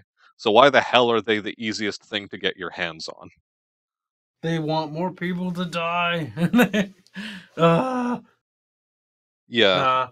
I mean, they want the assaults to be expensive. Fluff wise, they can get away with that because that makes absolute sense. yeah, but Because lights are from that way. They're multiplayer supposed to be design, cheap. it's a problem. It is a problem because like it's it's fairly balanced to get a medium though. It's the heavies and the assaults that where it gets pretty tough. Yeah, But not too much about the MWO. yeah. Let's Let's get back on focus track. on the real game. Gets all mad, gets triggered even, salty. Oh. Main maps will be handcrafted. Side missions are going to be procedural. So again, story missions are not procedural missions. Story missions will be designed for fluff purposes. I mean, they're gonna Um, use some recycled assets here and there, oh but god, yeah, they're not going to make any special build. Well, they might make a special building, but they're going to reuse like a lot of trees and fucking every other environmental mhm. aspect. But I don't think they'll be reusing the tile sets. They'll be making their own tiles I with think they'll be reusing the tile sets, but then they're once the that tile lazy set that is the story no, no, no, missions no, no, have to no. be Let me recycled. let me finish this one off because they will likely reuse the tile sets, but then they'll custom tailor them after the fact in order to make them feel fresh and different, and to have that sort of structured map feel. Yeah, that's true. They did say 4 to 8 kilometers, Squared. eminently squared. And this Why didn't you stuff will just make be it squared?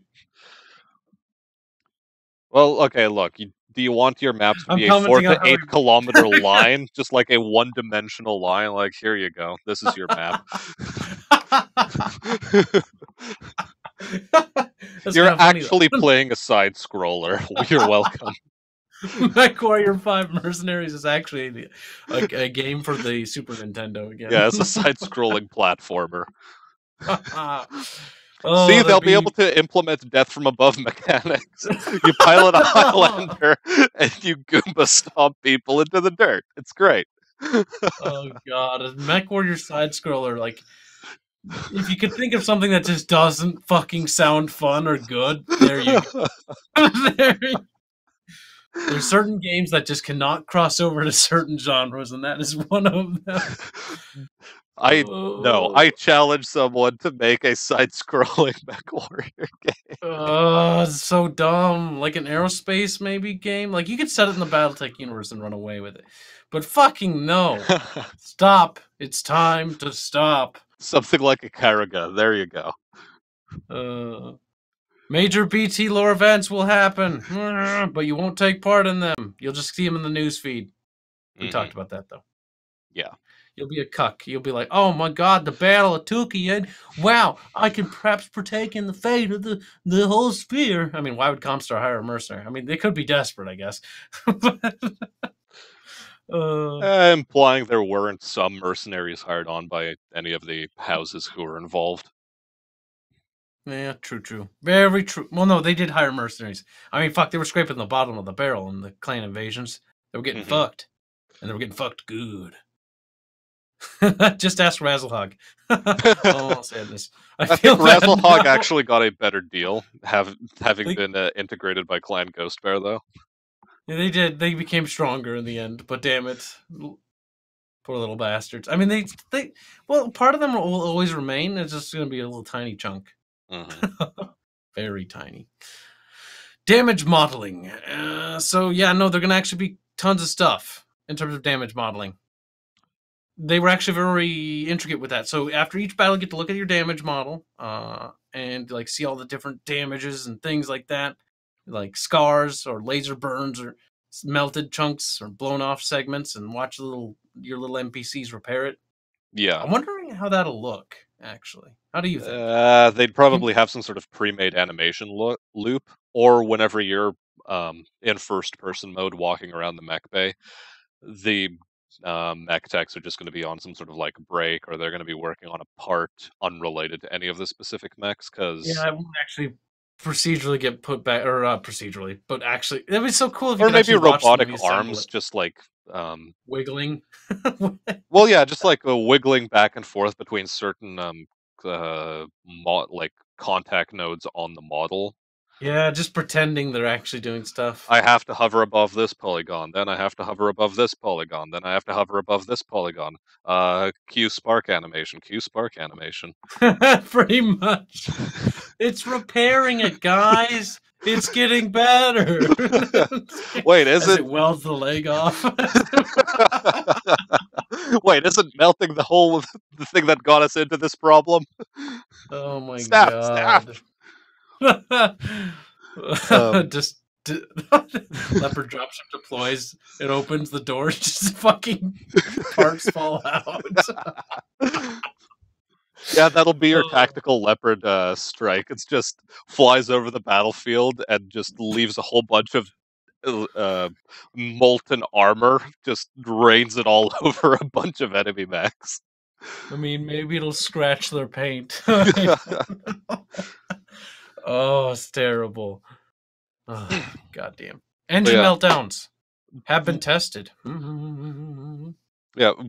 Just going back a bit, I'll go back. because there is one other thing with the damage modeling on mechs, because you know how typically you have the head armor hitbox, center torso, left right, Yep. torsos, arms, and so forth.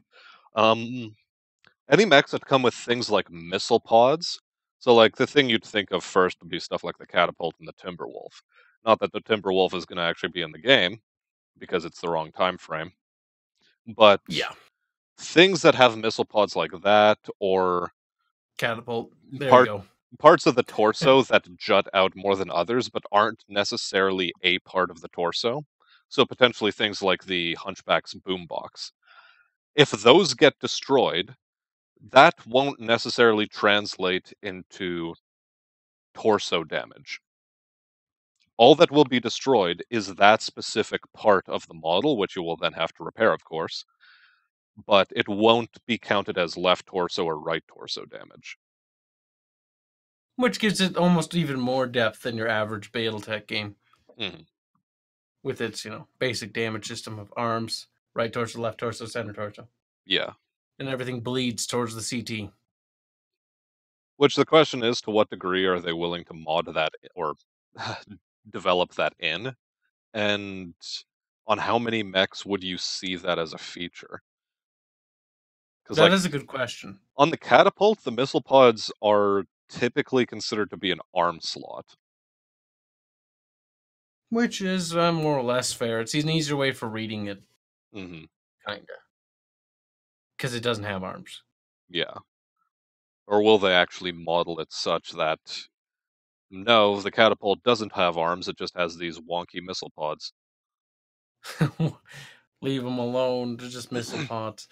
Well, that one we don't know. That one we're gonna have to see a little bit more on. Hmm. So engine meltdowns, overheating stuff like you will be doing that from the sounds of it. Yeah, but will there But be, they're like, kind engine of explosions, is the question. engine explosions. Probably not. Like your engine blows up. Are we talking about a fusion core where your containment shield goes down and the fusion core just blows you up Yeah, or it goes melts into a you? critical reaction, and then, like, will it damage people around you, for example? Like, what's They gonna be the deal the there? lead the project lead really liked that idea. I remember when that question was asked. He seemed pretty ecstatic about like, yeah, no, that would be really awesome to get into the game. Like we should, and he even said to someone like, hey, can we? like put that down for later. Hmm. He seemed like that caught his eye as like, ooh, that could be fun. But he also mentioned that could be a concern because it could be agitating when one of your mechs does it and blows up right next to you and kills you. Well, yeah. To Or what degree are you going to have to start save scumming and all of that sort of lovely garbage? because Speaking of Fusion which, Core, Iron Man no, system. oh god, Will there be do an you Iron really Man system? want an Iron Man system in a game like this though? Well, yes. Have you seen any of my YouTube content? No, because I'm too It's small. not a Anyway. not to. I wasn't gonna break your heart, but you broke your own heart. Okay, let's put that for the record. Secondly, it's not about your heart because it doesn't work anymore. You broke it. Well, yeah. Um, Rip. uh, like I'm worried about the Iron Man mode because of the whole people coming in thing. Someone blows Yeah. up your mech, and now it's like, oh, like, but they did it intentionally because they're being a cunt. Because people can do that. People are assholes sometimes. All it takes is one bad person to fuck you over in your own Iron Man mode.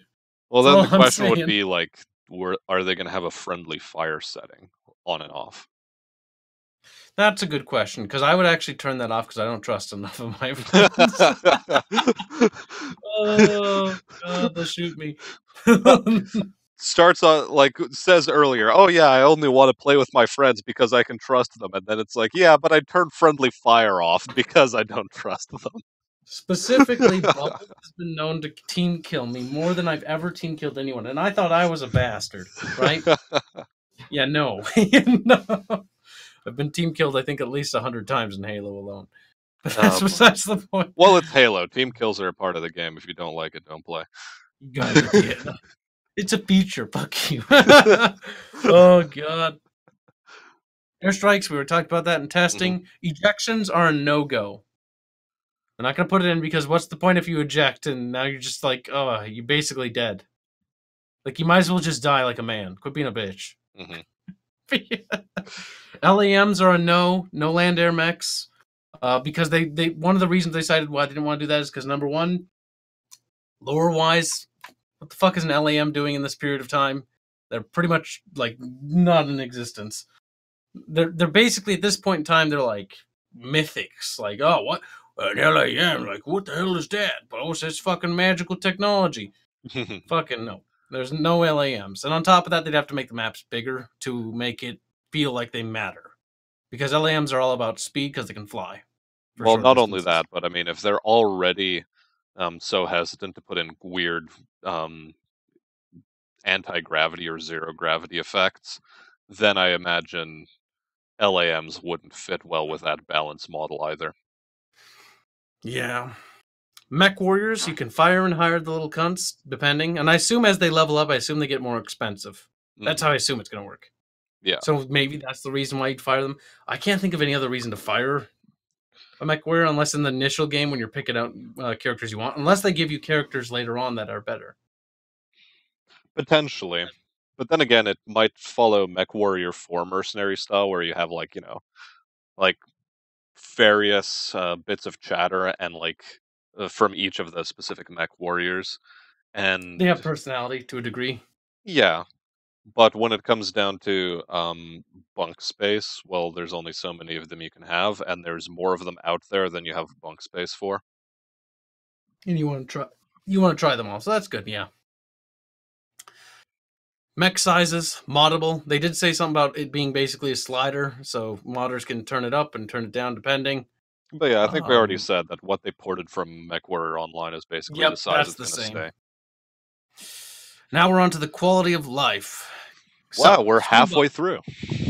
Shut up, you, or we'll never get done. Oh, terrible. Screen bobbing. You can adjust the intensity. Thank fucking God. Motion sickness, be gone. Because I know so many people who refuse to play games where there's too much screen bobbing and to the point where they can't even play. So Mm. there'll be some level of screen bobbing. But you can turn it down so it's not overbearing, but you can turn it up if you really want to feel like you're hopping up and down.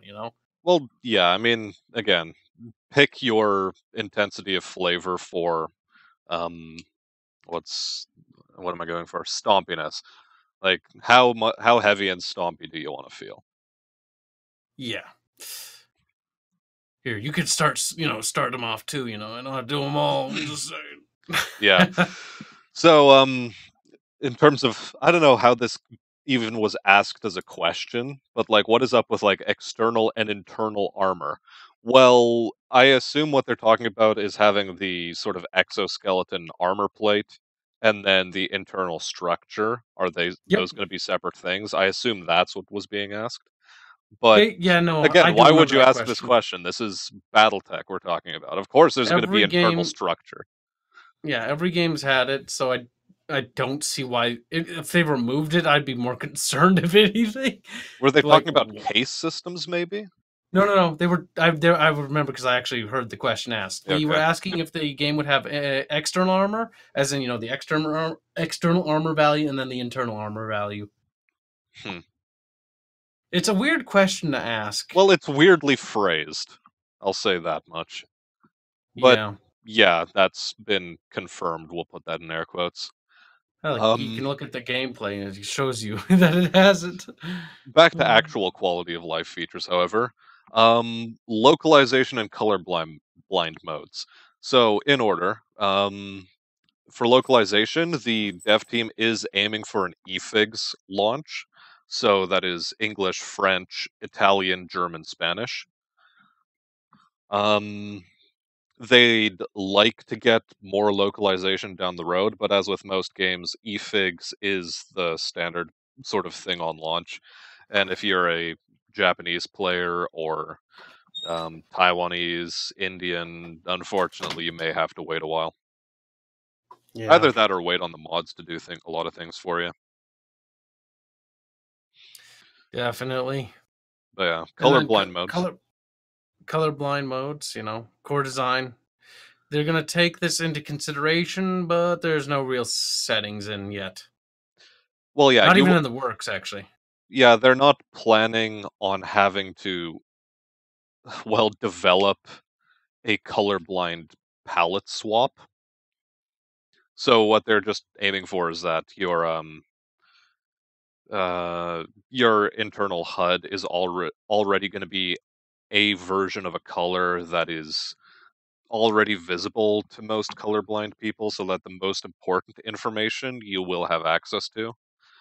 They already And said the HUD's color will be moddable too for colorblind people. um, Moddable. I don't know, when it comes to UI and HUD customization, they said it might be a thing, but I have an odd feeling it's going to turn out like Elite Dangerous's UI customization, which isn't actually a feature in the settings, but it's something you can set from editing a text file. Yeah, So I which is imagine it would silly, but follow yeah. that, perhaps.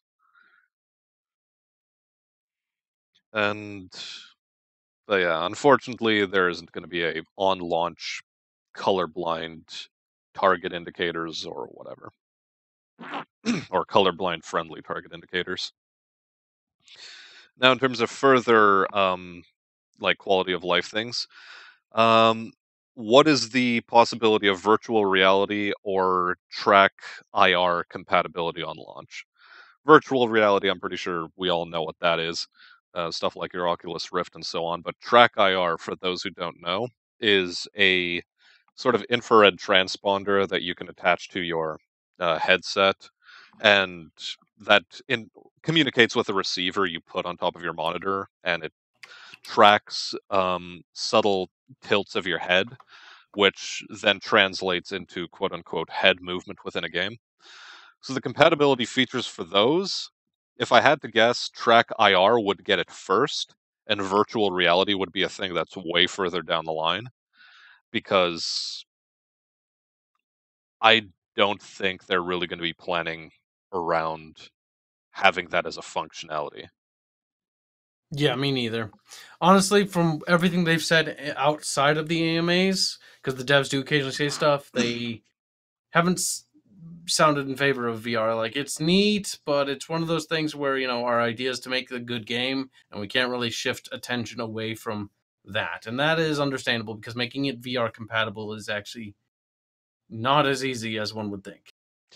Well, yeah, and furthermore, given the kind of cockpits you're going to be dealing with in a lot of mechs, A lot of them don't have really good fields of up, down, or left, right vision. A lot of it Yeah. is just like forward-facing window screens, and that's sort of what you have to deal with. They might make it a bit more, um, like, I don't know, they might introduce some sort of screen technology on the left and right sides that allows you to see out in that direction, potentially, but I doubt they would go into that sort of cockpit redesign, which is another thing Yeah. we were talking about a while back. To what degree are they Yep. gonna redesign interior cockpits? I don't imagine they do too much redesign. They're probably going to reuse a lot of things, then just master them, so to speak, like they did with the mechs, Well, yeah. remastering them in Unreal so they look prettier. One thing that they might do though is one thing that they confirmed that they do want internal cockpit damage, so to speak. So as you take Hmm. damage, the cockpit will actually get a little bit cracked, or things will start sparking and maybe smoking, some effects like that, Yeah. to give you a little bit more sense of like, hey man, you're getting fucked. You buckle up, you're about to die. But that's about it, which is actually really nice, a little feature of life. So maybe if you get like shot with an MG or hit with an AC-20, like you'll see like a huge, Actually, no, you won't see anything because you'll be dead. But that's the point. Well, yeah. Uh, Maybe like if it's the MGs, because MGs are all 50 cals. Maybe you'll see some like bullet holes in the cockpit, and maybe you'll like little blood squirts out of you. Oh, you We'll know, see. some like cracks starting to form on the cockpit, depending on how much damage the head has taken, and so on. Yeah, Something other than just screen shake to give you the feeling that you've taken damage. things are not good essentially. Hmm. Oh, hold on a sec. Puppy's just coming here again.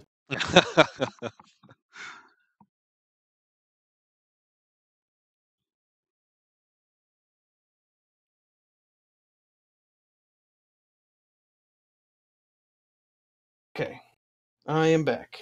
Okay. So we've already touched upon this following bit, and that is that mod support. Much yes, it will be a thing. Well, Yeah, yeah. It's the Unreal 4 engine. From the sounds of it, it is a pretty easy to mod engine. It's not Unity, it's not CryEngine, so we can avoid the issues with those, fortunately. And the devs don't sound as if they are averse to this, but this might come down to a issue with the publisher. Who knows? Or is that's like, true. and I've been throwing that around as if I know something about this, but is PGI actually under a publisher for this game, or Not to my knowledge. Not to my knowledge at all. In fact, one of the reasons why they went with the MMO was because they couldn't get a publisher. hmm, So unless they have gotten a publisher, which no, they don't have a publisher. They can't, because I remember reading actually on their website that they, or not website, but on the Discord, that they wanted to, you know, do things in depth that they couldn't do if they had a publisher, because no hmm, publisher wanted them, would have let them go into as the depth they wanted to make, because publishers kept wanting them to streamline the game, yeah. and that was one thing that they were unwilling to compromise on, which is good on PGI. Streamlining MechWarrior is not the way to go. Well, I mean, just look at the Harebrained Schemes BattleTech.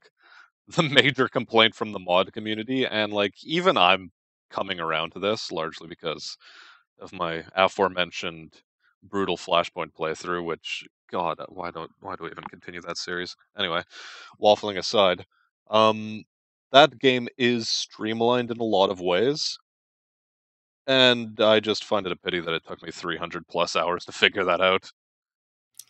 God damn it! You should have found me sooner. Well, no, look, what I will say in its favor is that it can hook you in quite well. No, it's a fun game, but it's actually what makes me sad is how shallow it actually was. Well, yeah, it is shallow once you get down to the brass tacks of it, and once you've played enough of it to start seeing the repetition in a lot of places. But Or we start seeing the same maps over and over again. Oh god. at the start, I never had experienced a game like that, and I never actually played any of the MechWarrior games up until, well, I got into Harebrained Schemes BattleTech, and this is what Oh, started okay. my own love affair with the franchise. So at least it was good enough to capture you. Because my biggest fear with BattleTech was that it wouldn't catch as many people as it should have. likely it did not, but well, it got me. Well, good. Now you're here doing this podcast. Ha ha ha ha. Being a Yeah. slave. Acting as Ah, if, don't worry. Lashes are good for you. that's likely They build character. Thomas and Hobbes' approach to YouTube. Lashes are good for you. Keep working. Work harder. Back to the mines. Speaking of back to But, the mines, let's get back on track. Right. oh, God. Speaking of track, let's get training for track. Which is right on track. Oh, that went full circle. I didn't like that. Training and testing rooms, aka any sort of testing grounds where you can test the mechs. They said they'd like to if they can get the time to. Yeah, I'd imagine instant action would be like your thing for it, but really, to what degree are they going to offer some sort of battle simulation system within the core game, like while you're just on the drop ship before you drop into battle? I don't Like know. one thing I really wish they had in HBS's BattleTech is a fire all button or fire weapon button in the mech lab, so you can Hmm. see the heat build up without having to think about it too much. So you could click a button that says Alpha Strike, and it would simulate an Alpha Strike. Well, or just go for the harebrained schemes route and just tell you how many points of heat are you generating, what is your heat threshold, and what is the number of your heat dissipation based on heat sinks and so forth. You'll have to do it with time though, because it is all in real time versus turns. Yeah, fair enough. So heat dissipation will have a number, and it'll say this much heat value displaced or temperature displaced over this amount of time. Well, yeah, but per alpha heat, I think could be modeled as just like a flat percentage or a number. Yeah, they could just go to the flat percentages. But it would be cool to have the fluffy numbers there with temperature. That Oh, way you know you're absolutely. fucking sweating to death inside there. Oh god. uh, anyway, And if you really want to get really autistic, when you have a chance of overheating, you should be able to catch on fire and burn. oof. A little fluffy. I don't know to what degree I want MechWarrior flambe on the menu. Oh my god, what's that? Oh, it's me cooking. Oh no, Oh, I've lost my legs. Well, see you guys. There's no eject system. I guess I'm stuck here now. I guess they're just gonna slow cook. On that Oh, note, override mechanics. Are we going to see override mechanics in this vein I of do not see MechWarrior why Online? not. Every game has had them, so why not put them in? It's a crucial feature. It's like a decision you press. Like, all right, Do I I'm want to going to explode right now? you initiate the shutdown override because you're like, I'm gonna get fucked either way. If I shut down, I'm dead. So Hmm. I'm gonna take a risk, and then you Yeah. initiate an override because you're in your last leg pretty much. Hmm. I don't. That's always been a feature. If it's always been a feature, I don't see why it would be taken out. That's my always look at it, I guess. I Yeah, don't know. What do you? Because like, why would they? They would tell us if they were removing something. I'd hope so. A core feature like the override function is tied to the heat mechanic. I guess we'd Ta- have to ask. Because if we don't ask about it, they just might not put it in to begin with. And I mean, we'll I feel therefore like not these have a devs are. cause to talk about it. I feel like these devs are very easily influenced. I'm gonna be out there with that. At least Uh, based on how we're talking to them in the AMA, like how they okay. respond to some things, they're pretty easily influenced. I think that is going to be mitigated to a large degree by time constraints and budget constraints on their part. I mean, they sound really happy about a lot of things, but they keep real because they want to make this the best they possibly can. But at the same It's time, their there's always yeah. that reeling in that they're pulling. They're going like, "Look, we'd like to have this, but we're just focused on this." Yep. And this being shipping a mechanically consistent game. Yep, but what I was mostly alluding to is, well, I doubt we're going to have much influence over any major decisions, Hmm. obviously, because at this point, they're at the development stage where they need to get it out by this date. They can't afford to do that. But Well, So yeah, based on the they're responses, basically in crunch time. yeah, no, basically what I'm going off is the responses is feedback. They seem to be pretty susceptible to feedback. Hmm. So after the game's launch, I think our feedback is going to play a lot into the future of the game and its Hmm. life cycle because they don't seem to have a plan for its life cycle. They're so open about it.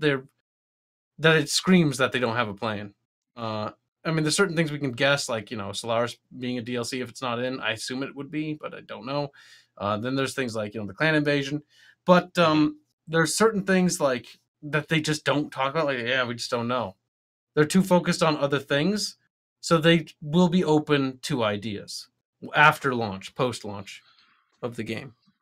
And that's while we're on the subject of their plans for post-launch, and specifically the lack of a coherent one thereof. Um, Maybe that is just a facet of them being still in the early phases of the crunch. But I like this is a yellow flag for me at the very least. That not if they don't have some sort of cogent plan for what they're going to do in post, and maybe they are just trying to keep a secret for it from us, for the sake of a surprise. But if they really don't have a cogent plan for post launch at this point, I'm worried as to the kind of product they're going to be forced to ship. Like, I'm Yeah, worried it'll be that's true. mediocre as a result. That is one concern I think a lot of people seem to be expressing is the concern of mediocrity. Like, And in terms are of they Mech really in Warrior, such financial dire straits right now that this is a potential problem we should be worried about? well, I assume if a major issue does come up, they'll push back the release date. It's not like they have physical copies to worry about because I know there was a question about that, but nobody knows Speaking of whether jumping there's ahead, yeah. But well, we like, might as well cover it. I know, but there's no physical copies confirmed, so they're not really constricted to that. And pushing back a digital release is a lot easier than a physical copy one Yeah, because once you print a physical copy, it's fucking printed. but they You still can't go do back and have to worry update it. about release windows. Like, Yeah, they don't want to they'll release in competition have with to. some other game. That's true. I mean, if they push it back, they'll have to look at when they push it back. I'd assume they'd look at that or have the brain power to look at that because if they don't do that, that's concerning. If they launch the game, Mech Warrior's kind of fallen out of the limelight, and they launch it to something more predominant. Mech Warrior's going to get buried. Well, yeah. But then you have stuff like people like EA who also chose really poor timing windows for some of their recent games and Like got really Titanfall punished for it. 2. Oh, that was so bad. They launched things in fucking terrible time windows. I don't know. Well, they're feeling the Back on. pain now. Yeah, that might be an understatement. Oh god, But anyway, campaigns.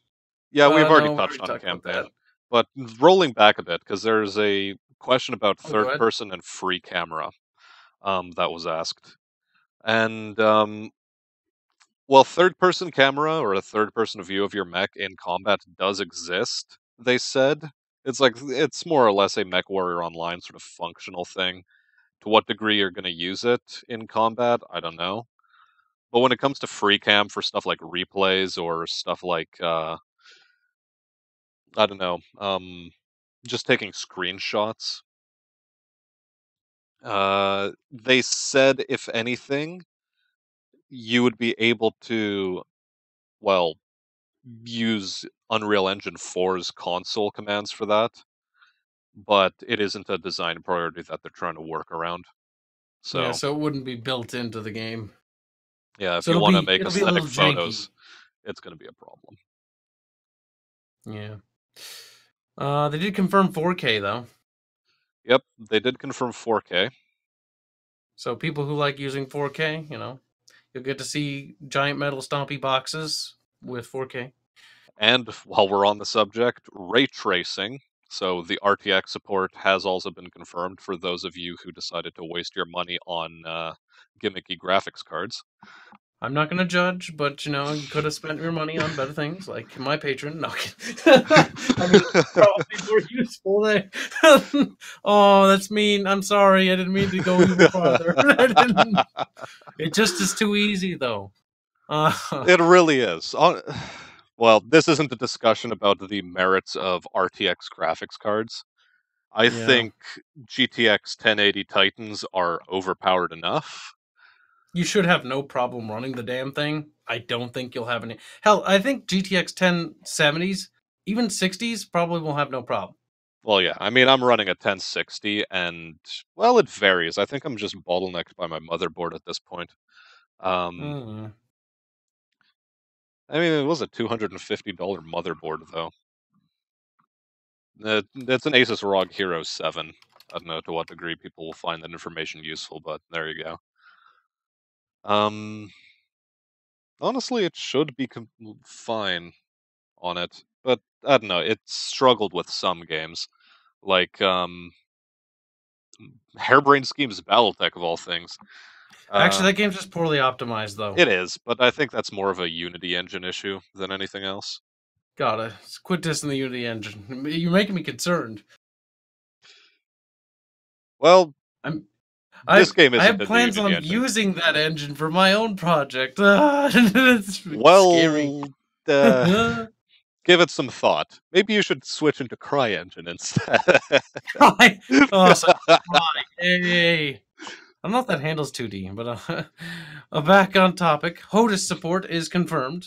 So Hmm. people who like to use that, flight semi, what is it, thingy? What's it called? Hands-on throttle and stick. Yeah, that is confirmed. I mean, I don't use that. And the game's I going to be use. designed around mouse and keyboard anyway, so Oh no. Well, you can still use joysticks. You're fine. No, don't yeah. say that. A lot of And people will get and fucking and triggered. for the you MechWarrior folks out there, they are going to have yaw sensitivity settings, which is something that MechWarrior Online does not have. Look, see improvements. Yeah, baby steps, guys, baby steps. Oh, you gotta start somewhere, PGI. Oh, no. Anyway, On to a more interesting topic than compatibility with different devices. AI AI behavior. behavior. Yee. Difficulty scaling is tied to standard campaign power creep, which is, we'll see, really, won't we? That one's one of those fucking, like, I don't really know how to feel about it until we try it kind of thing. Yeah, but I mean, I think a good rule of I thumb would like, be yeah, I Hairbrain like the idea. Schemes version of power progression. HBS, if you go too fast to the campaign, you're like, oh my god, I'm getting raped a little bit too much. If you go too slowly, it's like, what's a campaign? It's I, like, wow, this is super easy. I've played this uh, side mission before. I've seen this biome or this map because they don't use a map generator. These preset made maps. Yeah. God, I've seen them all like thousands of times by now. Fucking Like, a. and the only difference though is like they cordon off specific sections of the map to give you a different feel on it. Yeah, so the map is actually big, but if you look in the distance, you might recognize other tile sets. Like, oh, hey, I was over there. Yeah. And I'm Like on the the other one for side of the me was like galaxy now. coming in out of Rogue Tech, where you could just go across all of the map in a specific tile set. And then on going back to Flashpoint, it's like large sections of the map are cordoned off, and it's like, wait, but I normally spawned over there in Rogue Tech. What's up here? I could go across this entire distance. Come on. Oh man, Rogue Tech is just. I can't play it without it, honestly. Yeah, I'm I'm getting withdrawal symptoms in my Flashpoint playthrough. It's just Rogue Tech boys and girls did a good job. I'm assuming there's girls. Did you just Mhm. assume a gender? Ah, shit. We Look, did we it, said it boys. before. Gender doesn't matter. It doesn't matter. It's not going to It matter in doesn't. this game. It doesn't matter in Hairbrain Schemes BattleTech. Stop It, worrying about it. it's not about gender. It's about giant pieces of metal beating the shit out of each other. And also that reels are better than feels. Oh, right in the feels, right? Well, okay, maybe I'll cut that part out. Who knows? No, I'm not cutting that out. You're busted. You're Ah! He's now gonna fucking threaten me after this. He's like, I'm gonna blackmail you. I'm like, with what? He's like, Oh, I absolutely expect you fuck. to. Like, you're unwilling to trust people in your games of MechWarrior 5. I'm unwilling to trust you. Look, I'm more trusting than you give me credit for. Difficulty will likely scale with co-op players. That makes sense Will because people likely are better not than AI. scale, they said. Wait, won't? Oh, Yeah, what? I was expecting like players show up and all of a sudden we're fighting like 6 lances. Like, oh damn. yeah, that would be excessive. two two fucking Union class dropships drop on top of your leopard. It's like, really, Leopard fuck lands, you. Union class dropship crushes it the moment your mech escapes the drop bay. Oh no. I'm saying. Two of your guys are still trapped inside. Whoops. That'd be terrible and funny at the same time. But yeah, since, you're supposed to be playing this game through with AI lance mates anyway, the, yeah, you'd just be hot swapping in real life players for AI players. Right. Spotting is not tied to view distance mechanic. You see what no fog works at for maps, foggy weather. Yeah. So what you see is what you see as far as you can see it. There isn't as I wrote down in the footnote here, um, a fog of war system where it tries to hide terrain off in the distance. If anything, the most obstructive thing about it is going to be that the terrain itself obstructs other map zones, which is going to be done to hide load areas, obviously. But Yep, and to help things render. what you can see within like a certain valley between mountains you'll be fighting in, that's what you can see. The only time it becomes a problem is with extreme weathers where, like a feature of the specific map is that there's a rainstorm going on and you need to like use night vision or something in order to see through fog or whatever. Yep. Something that's impairing your vision. I don't know if you want to use night vision on fog though. Yeah, I was hoping you wouldn't point out that little slip Because there, but the whole water particles are reflecting light, and night vision enhances that. So you're just like, ooh, oh, I can't see nothing. sparkly. Night thermal though might work a little better. I don't know. Thermal, that's magic technology right there. I don't think it exists in BattleTech That's universe. we forgot that technology. It's like, really, you forgot that one? Yeah, heat vision, lost tech. We lost it, boys. We don't know how to do. We can sort of product and produce things and make shit, kinda barely. Now we can't even do that. Oh, terrible. We have lasers, but no heat vision. Sorry, guys. No. Oh, you can make heat, just can't get rid of it or look at it. You can't get rid of it. You just take it. That's how you get rid of it. Actually, going back to heat quickly, are Oh, double heat sinks going to be a thing around this time? probably not. I Because wouldn't think so. one of the things that was being asked is like lost tech going to be a thing, and I think double heat sinks for the inner sphere were a piece of lost tech. We will be going through the time period in which the Helm memory core is recovered. Hey, for those of you who don't know, Grey Death Hmm. Legion recovered the Helm memory core and was like, "Oh, Comstar's gonna literally rape us because they don't want us to share this or with anyone." So to save themselves from getting actually murdered to death, Hmm. which they did kind of get happen anyways, is they pretty much publicly broadcasted the Helm memory core everywhere to Yeah. everyone, basically spreading technology to the sphere and forcing a mini renaissance. Hmm. Well, at least a military renaissance. Yep, because quite a bit of Starlink tech was hidden on that memory core. Although I Um, suppose it extended beyond just military tech, because I mean, well, just some of it was more than like it was technology, and the Helm memory cores or the memory cores. I mean, were like things just to remember technology with, really. hmm. And you unleashing that upon society is like, oh, let's just advance to the next age. It's like Age of Empires or something. Yeah, So like it it's like feels like. Civilization 5. Yep, we advance to the next stage. We get to choose our free cultural item because we're playing as the Polish from the DLCs or whatever, and it's like, yeah, more or less. To a degree. And think of the memory core as that. And think of the clan invasion as that as well. Just Yeah. more fucking Hi, agents we're to bringing do you technology to your face. it. To shoot you with. Oh, it's not very nice. It's not as No, good as not a the whole memory lot. core. I mean, Fodder. maybe we'll see it. Another thing. If you hit an enemy, they will wake up and attack you. No aggro and range exploits. So you can't like not attack them. That's actually kind of adorable. Wait, so that means they do have a sleep range. Fuck.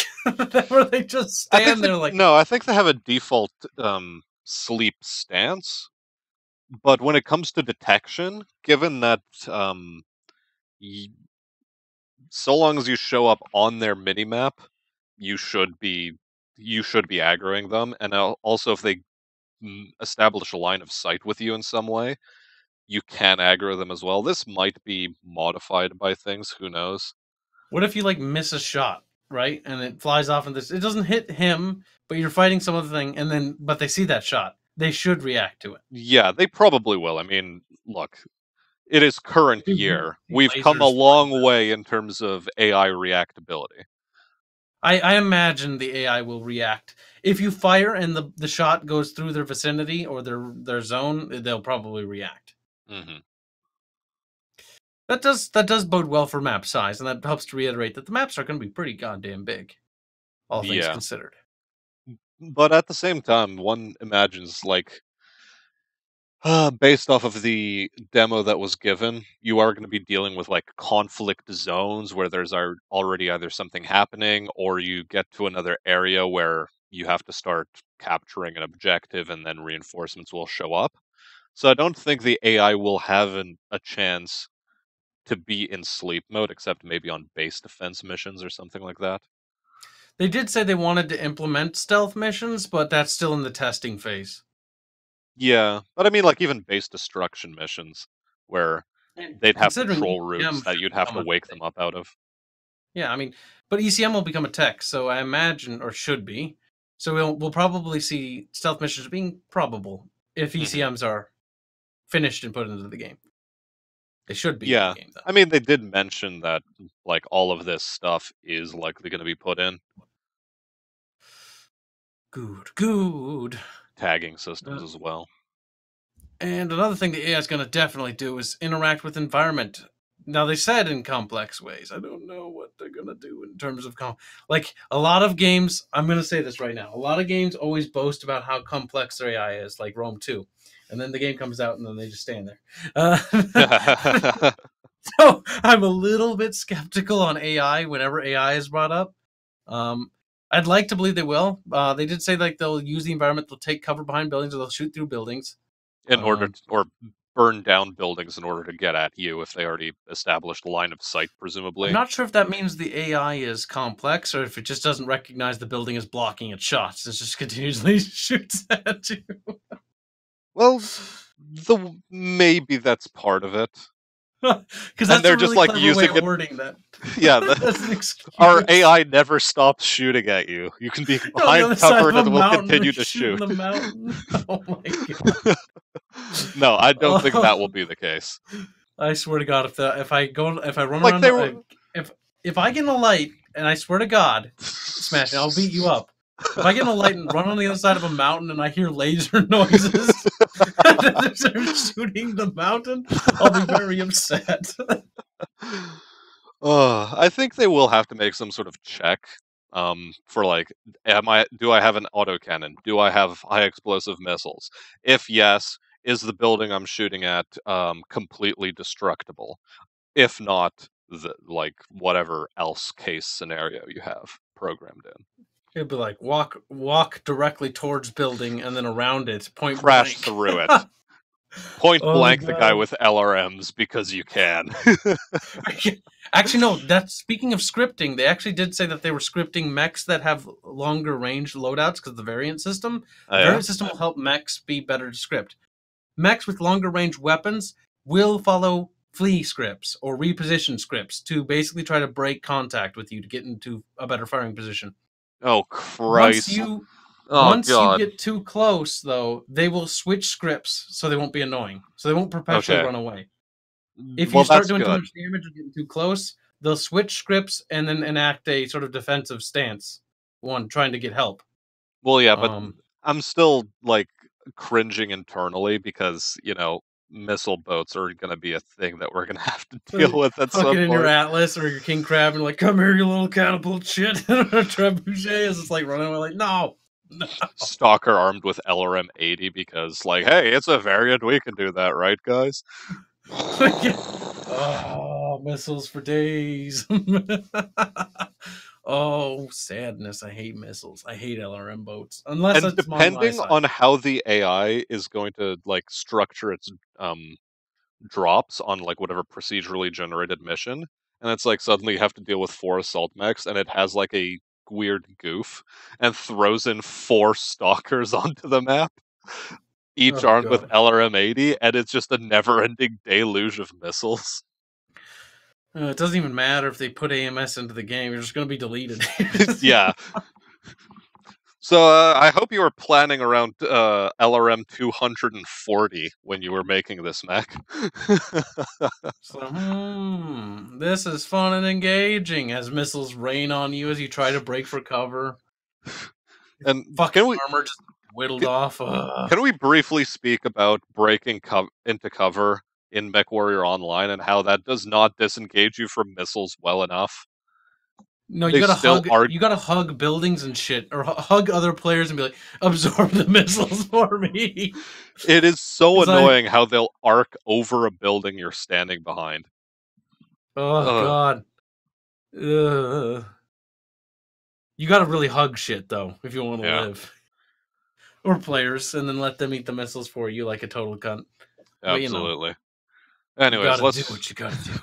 let's get back on topic and move back to speaking about aesthetics.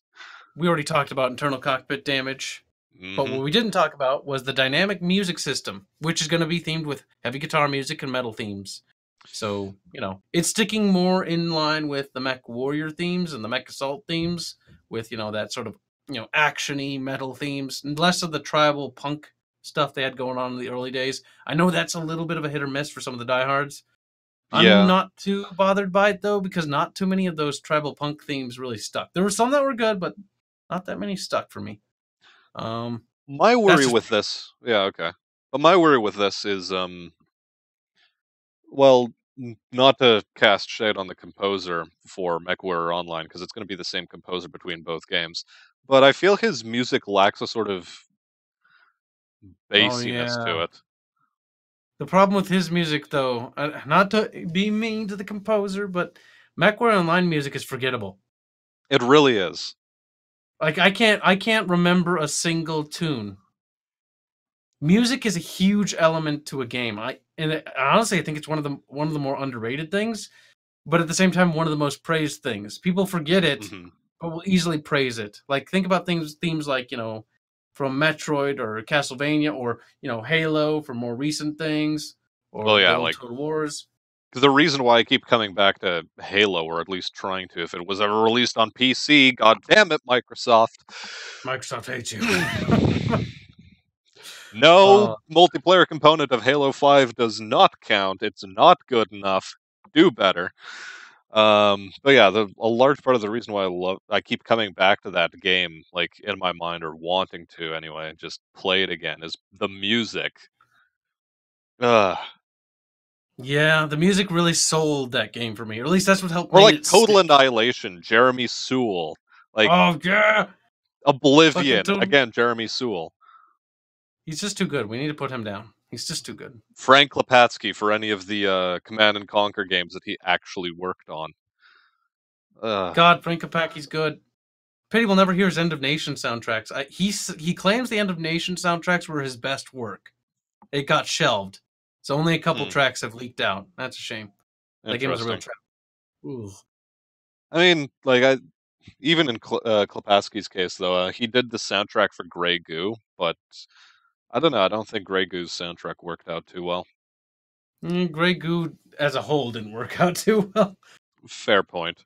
I mean, it Terrible name and terrible just doesn't really capture. It feels like StarCraft, and that's why I guess it felt so forgettable. partially, but I really like the sort of how a This lot is of why we're gonna have how to do these everything as was tied to podcasts. QWERTY. See this? See how badly we fucking diverge? Oh god. This is why we're gonna bring back doing podcasts because this works. This podcast format. This Yeah, this being educational, maybe not so much. educational. I mean, please. Perhaps. Okay. Wait, you skipped over the dynamic fucking music, you little shit. No, we just Dynamic talked about music. the dynamic music. You said it No. was going to have dynamic music. Yes, but how it functions, a little brief recap for Well, people who okay, it's don't going to be know. synchronized to gameplay. I mean, what is there to say about it? It uses stems. It's a pretty good feature, and a lot of good games have it because it's the best. Because Okay, that way it's. okay. For Ah! for the layman, um, is the dynamic music system going to function the way that Doom 2016's dynamic music system functioned? I think so. Allegedly. Allegedly. Allegedly, they didn't really talk about music too much. They alleged that it's like, yeah, no, it'll have stems, so it'll switch tracks as things escalate and get bigger and bigger, and add more tracks or tracks of different instruments.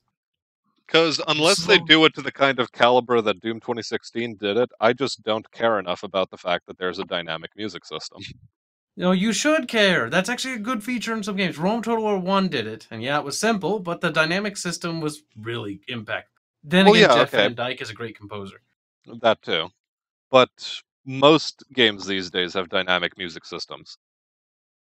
I know, but it's a feature that's important because music is important. But if it really does boil down to the composer on this one. I gotta Yeah, say, it does.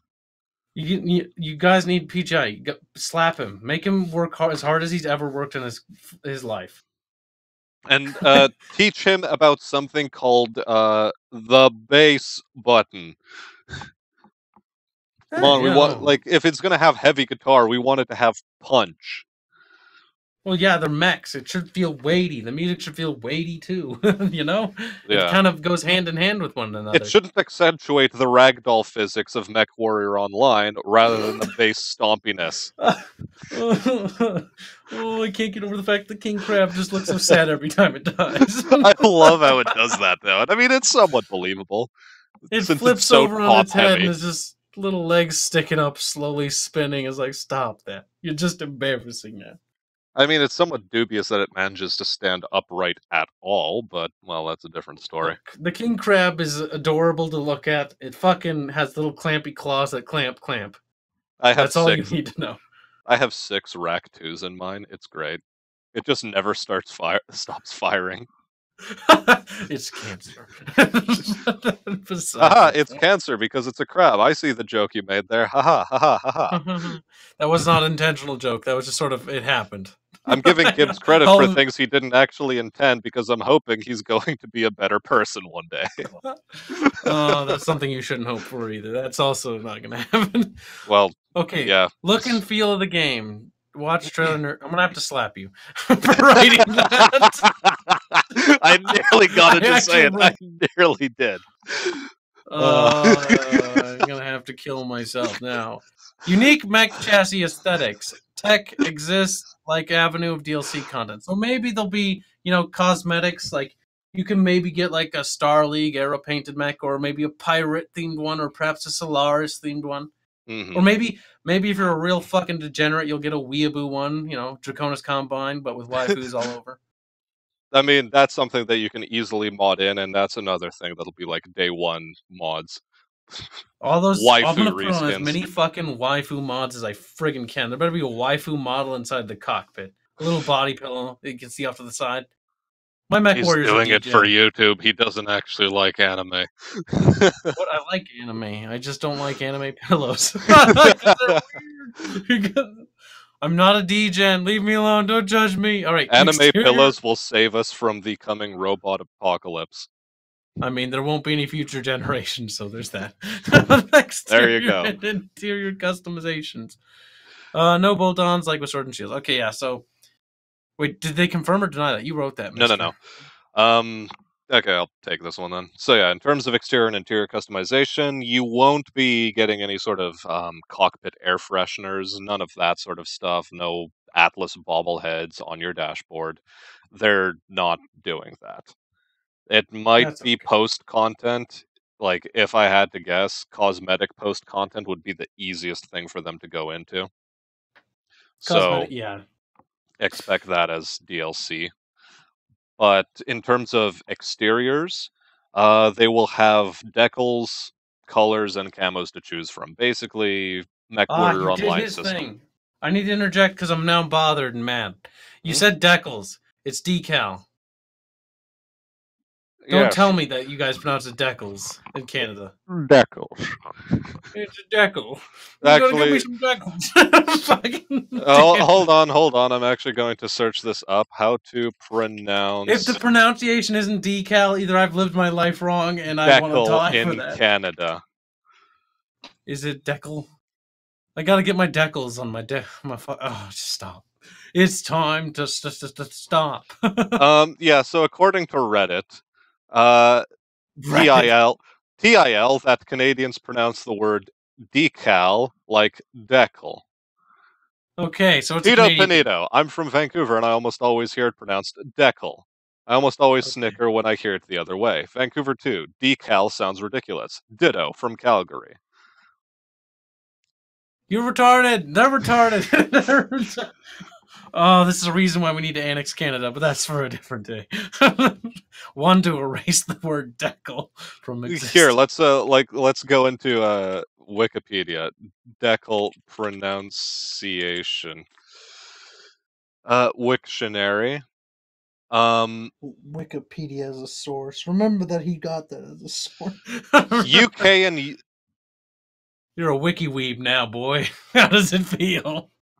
UK and US both pronounce it decal. Good. Canada, however, is listed on its own with decal. Decal. Okay, so one of the devs is from Canada. So PGI, it might be an ill repute right now.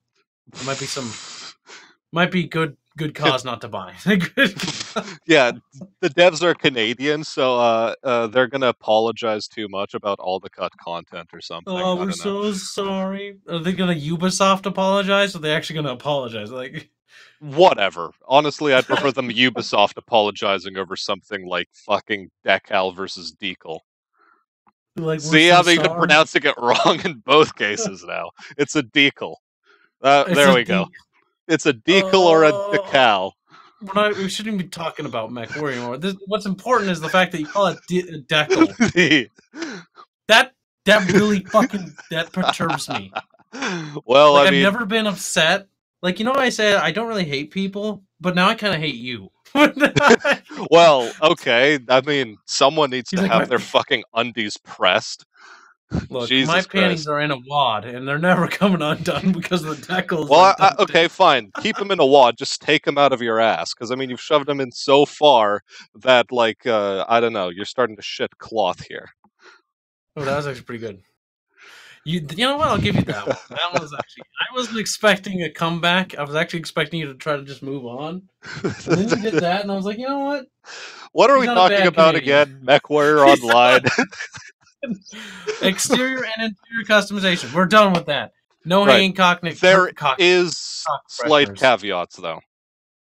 Okay, spill beans. In terms of the decals, Okay. there there is going to be some limitations on them. So stuff like shark mouths, um, or the Frankenmech design that you see in on various mechs in MechWarrior Online. Those are going to have to be wrapped to specific mech models, and as a result, they're not going to be going too heavy into those kinds of decals. Maybe post launch they'll release a bunch of stuff like that, like a Shark Mouths DLC where you can apply it to more things than just the king crab, for example. Yeah. And also limited silliness potential. What you have is what you get, like the decals, the colors, and the camos. Right. So we should probably move on because nobody really cares about that subject for multiple reasons that we won't list here.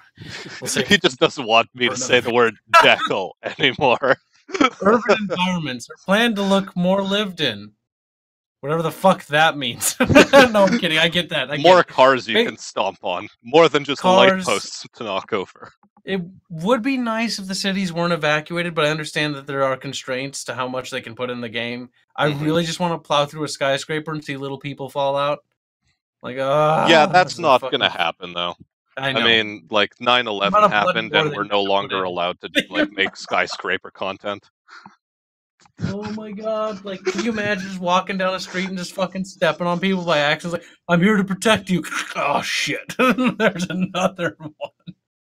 While now that you mention that, they did say that there was going to be a collateral damage sort of system where if you do too much damage to a city, your contract is going to have like a pay cut applied to it. It should only do it if you're doing a contract in like Steiner or Lyran Commonwealth space for the Lyran Commonwealth. Hmm. Because if you're defending Lyran Commonwealth property and stuff, they care. But if you're playing as the Draconis Combine, they'll be like, yeah, no, just fucking step on everybody. Yeah, I imagine they'd add in something to that Like, flavor. that'd be cool because then collateral damage is a bonus. The more damage you do to their infrastructure and industry, the more money you receive. You're Yeah. rewarded instead of punished. You're Or making it so. more efficient. Look at this nice highway you made for us.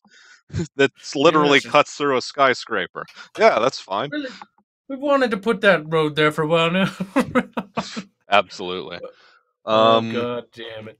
but yeah, also speaking of hating you, you pronounce it Lyran Commonwealth? It's Lyran Commonwealth. If you say Lyran, I'll slap you. It's Lyran. No, Lyran. the Give me Lyran give me Commonwealth. source materials on this. They leer at people. Prove me wrong. Related, but not what we're talking about. Steiners are known for big mechs and big tits, and they're also rich as fuck. So there's that. Yeah, Things but that involve big things. yeah, they're also like the most pompous faction, arguably, in terms of They're just the like most industrious. in terms of pomp and circumstance. Um, It's true. I mean, Batavian Therefore, does have a nice you'd touch up their feel as though they'd be fans of orchestral instruments of old, like cellos, Hey, you shut the um, fuck up. I played in an orchestra. Fuck you. harpsichords, and lyres. Therefore, the Lyran Commonwealth. The fact that you alluded to that means I have to slap you. But slapping aside, because my hand can't reach that far, you're lucky.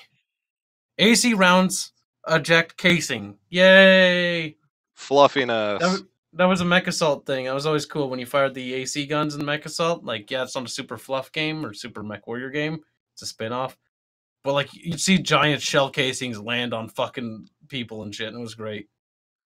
On a related note, to what degree do you think they would stay within the environment? Like, how many mini objects would the game's engine be willing to handle of that variety? Well, because there's a limited amount of ammo, you'd think it'd be able to handle almost all of it, wouldn't it?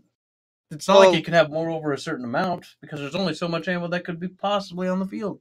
Then again, you could just fill up with AC rounds instead. So there's that. how to break a game? Just like find yourself a secluded section of the load a rack 2 with like no armor on some assault mech, and just fill the thing to the tits with ammo bins. So that the mech just buries itself in casings. Oh my Write that god, that makes no physical sense though. write that down for me. I'm going to need to do that. Oh, see if you can do that. Test it. Yeah, like make a mound of shell casings I'm that not you can wade autistic through. enough to do that. Hold my Or beer. even want to do that. Oh, I won't need to. You can take it with you. You'll need it. You'll need something to do while you're buried under all that brass. Fuck you. uh, Oh uh, damn. Buildings will vary on biomes. That's important because it'd be kind of weird to see like a farmstead in an Arctic biome. Be like, what? They're farming what exactly? cows, which graze on shaved ice. Oh my god, that's kind of a weird animal, but I guess everything has a purpose or something. Sure, Uh, sure. Now we already talked about the beta, or no, we didn't. Yeah, we did The mention what? that the Oh, we did. betas, or oh no, we didn't mention the fact that it's not going to launch with co-op, or that it will launch with co-op. Yeah, that it will launch with co-op, Oh, and thank that God. I was like, it I thought I will have heard it instant would. action. Yep, and launch. Yep. which is good. So you can play instant action and co-op, and they're both multiplayer or single player. That They said, in did terms of confirm that there's going to be no cheat codes, but they are open to letting you use the console to cheat, which we talked about earlier, which is nice. Being able yeah, to cheat without having to buy it, like some games. There are games that sell cheat codes, and that's fucking cancer. oof. Is Which games but are those? Prototype 2 is the first thing that comes to mind. There were Prototype cheats 2. available for purchase. Well, I think Saints Row did it too. I don't remember Saints Row that much. Never played either of those games, so I wouldn't know. Oh, okay. I don't know about Saints Row. I do know for a fact Prototype 2 did. That bothered the hell out of me. Yeah. Public stream, record, they're unsure of that. So for other YouTube content creators out there or Twitch streamers, for you guys, and this is also relevant to us, we do not know whether or not the NDA is going to be in effect for the beta. They don't know either. So we'll have to wait and see. Maybe we should have opened with that, because I feel like YouTubers and streamers are the least likely to watch things through, but you never know. Yeah, fair enough. But at the same That's time, kind it's of like, information we should have put at the front. Damn it. Whoops. yeah, we've also been just talking for a straight 3 hours at this point.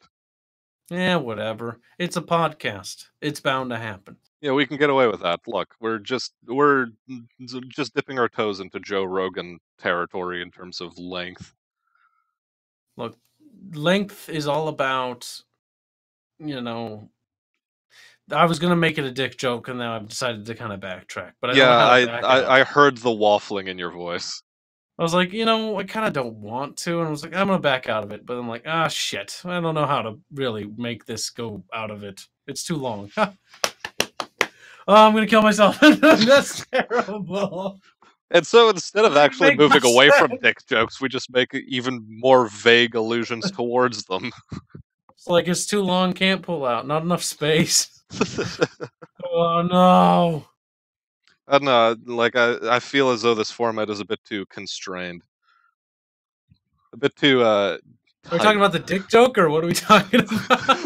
I don't know, we're just making vague sexual allusions at this point. I can vaguely tell. Yeah. I'm sad now. But I think that kind of wraps up everything we had to say. Yeah, basically. I mean, future live streams, or this isn't even a live stream, future podcasts are going to be shorter than this because, well, we're not going to have two AMAs rolled into one. You just wait.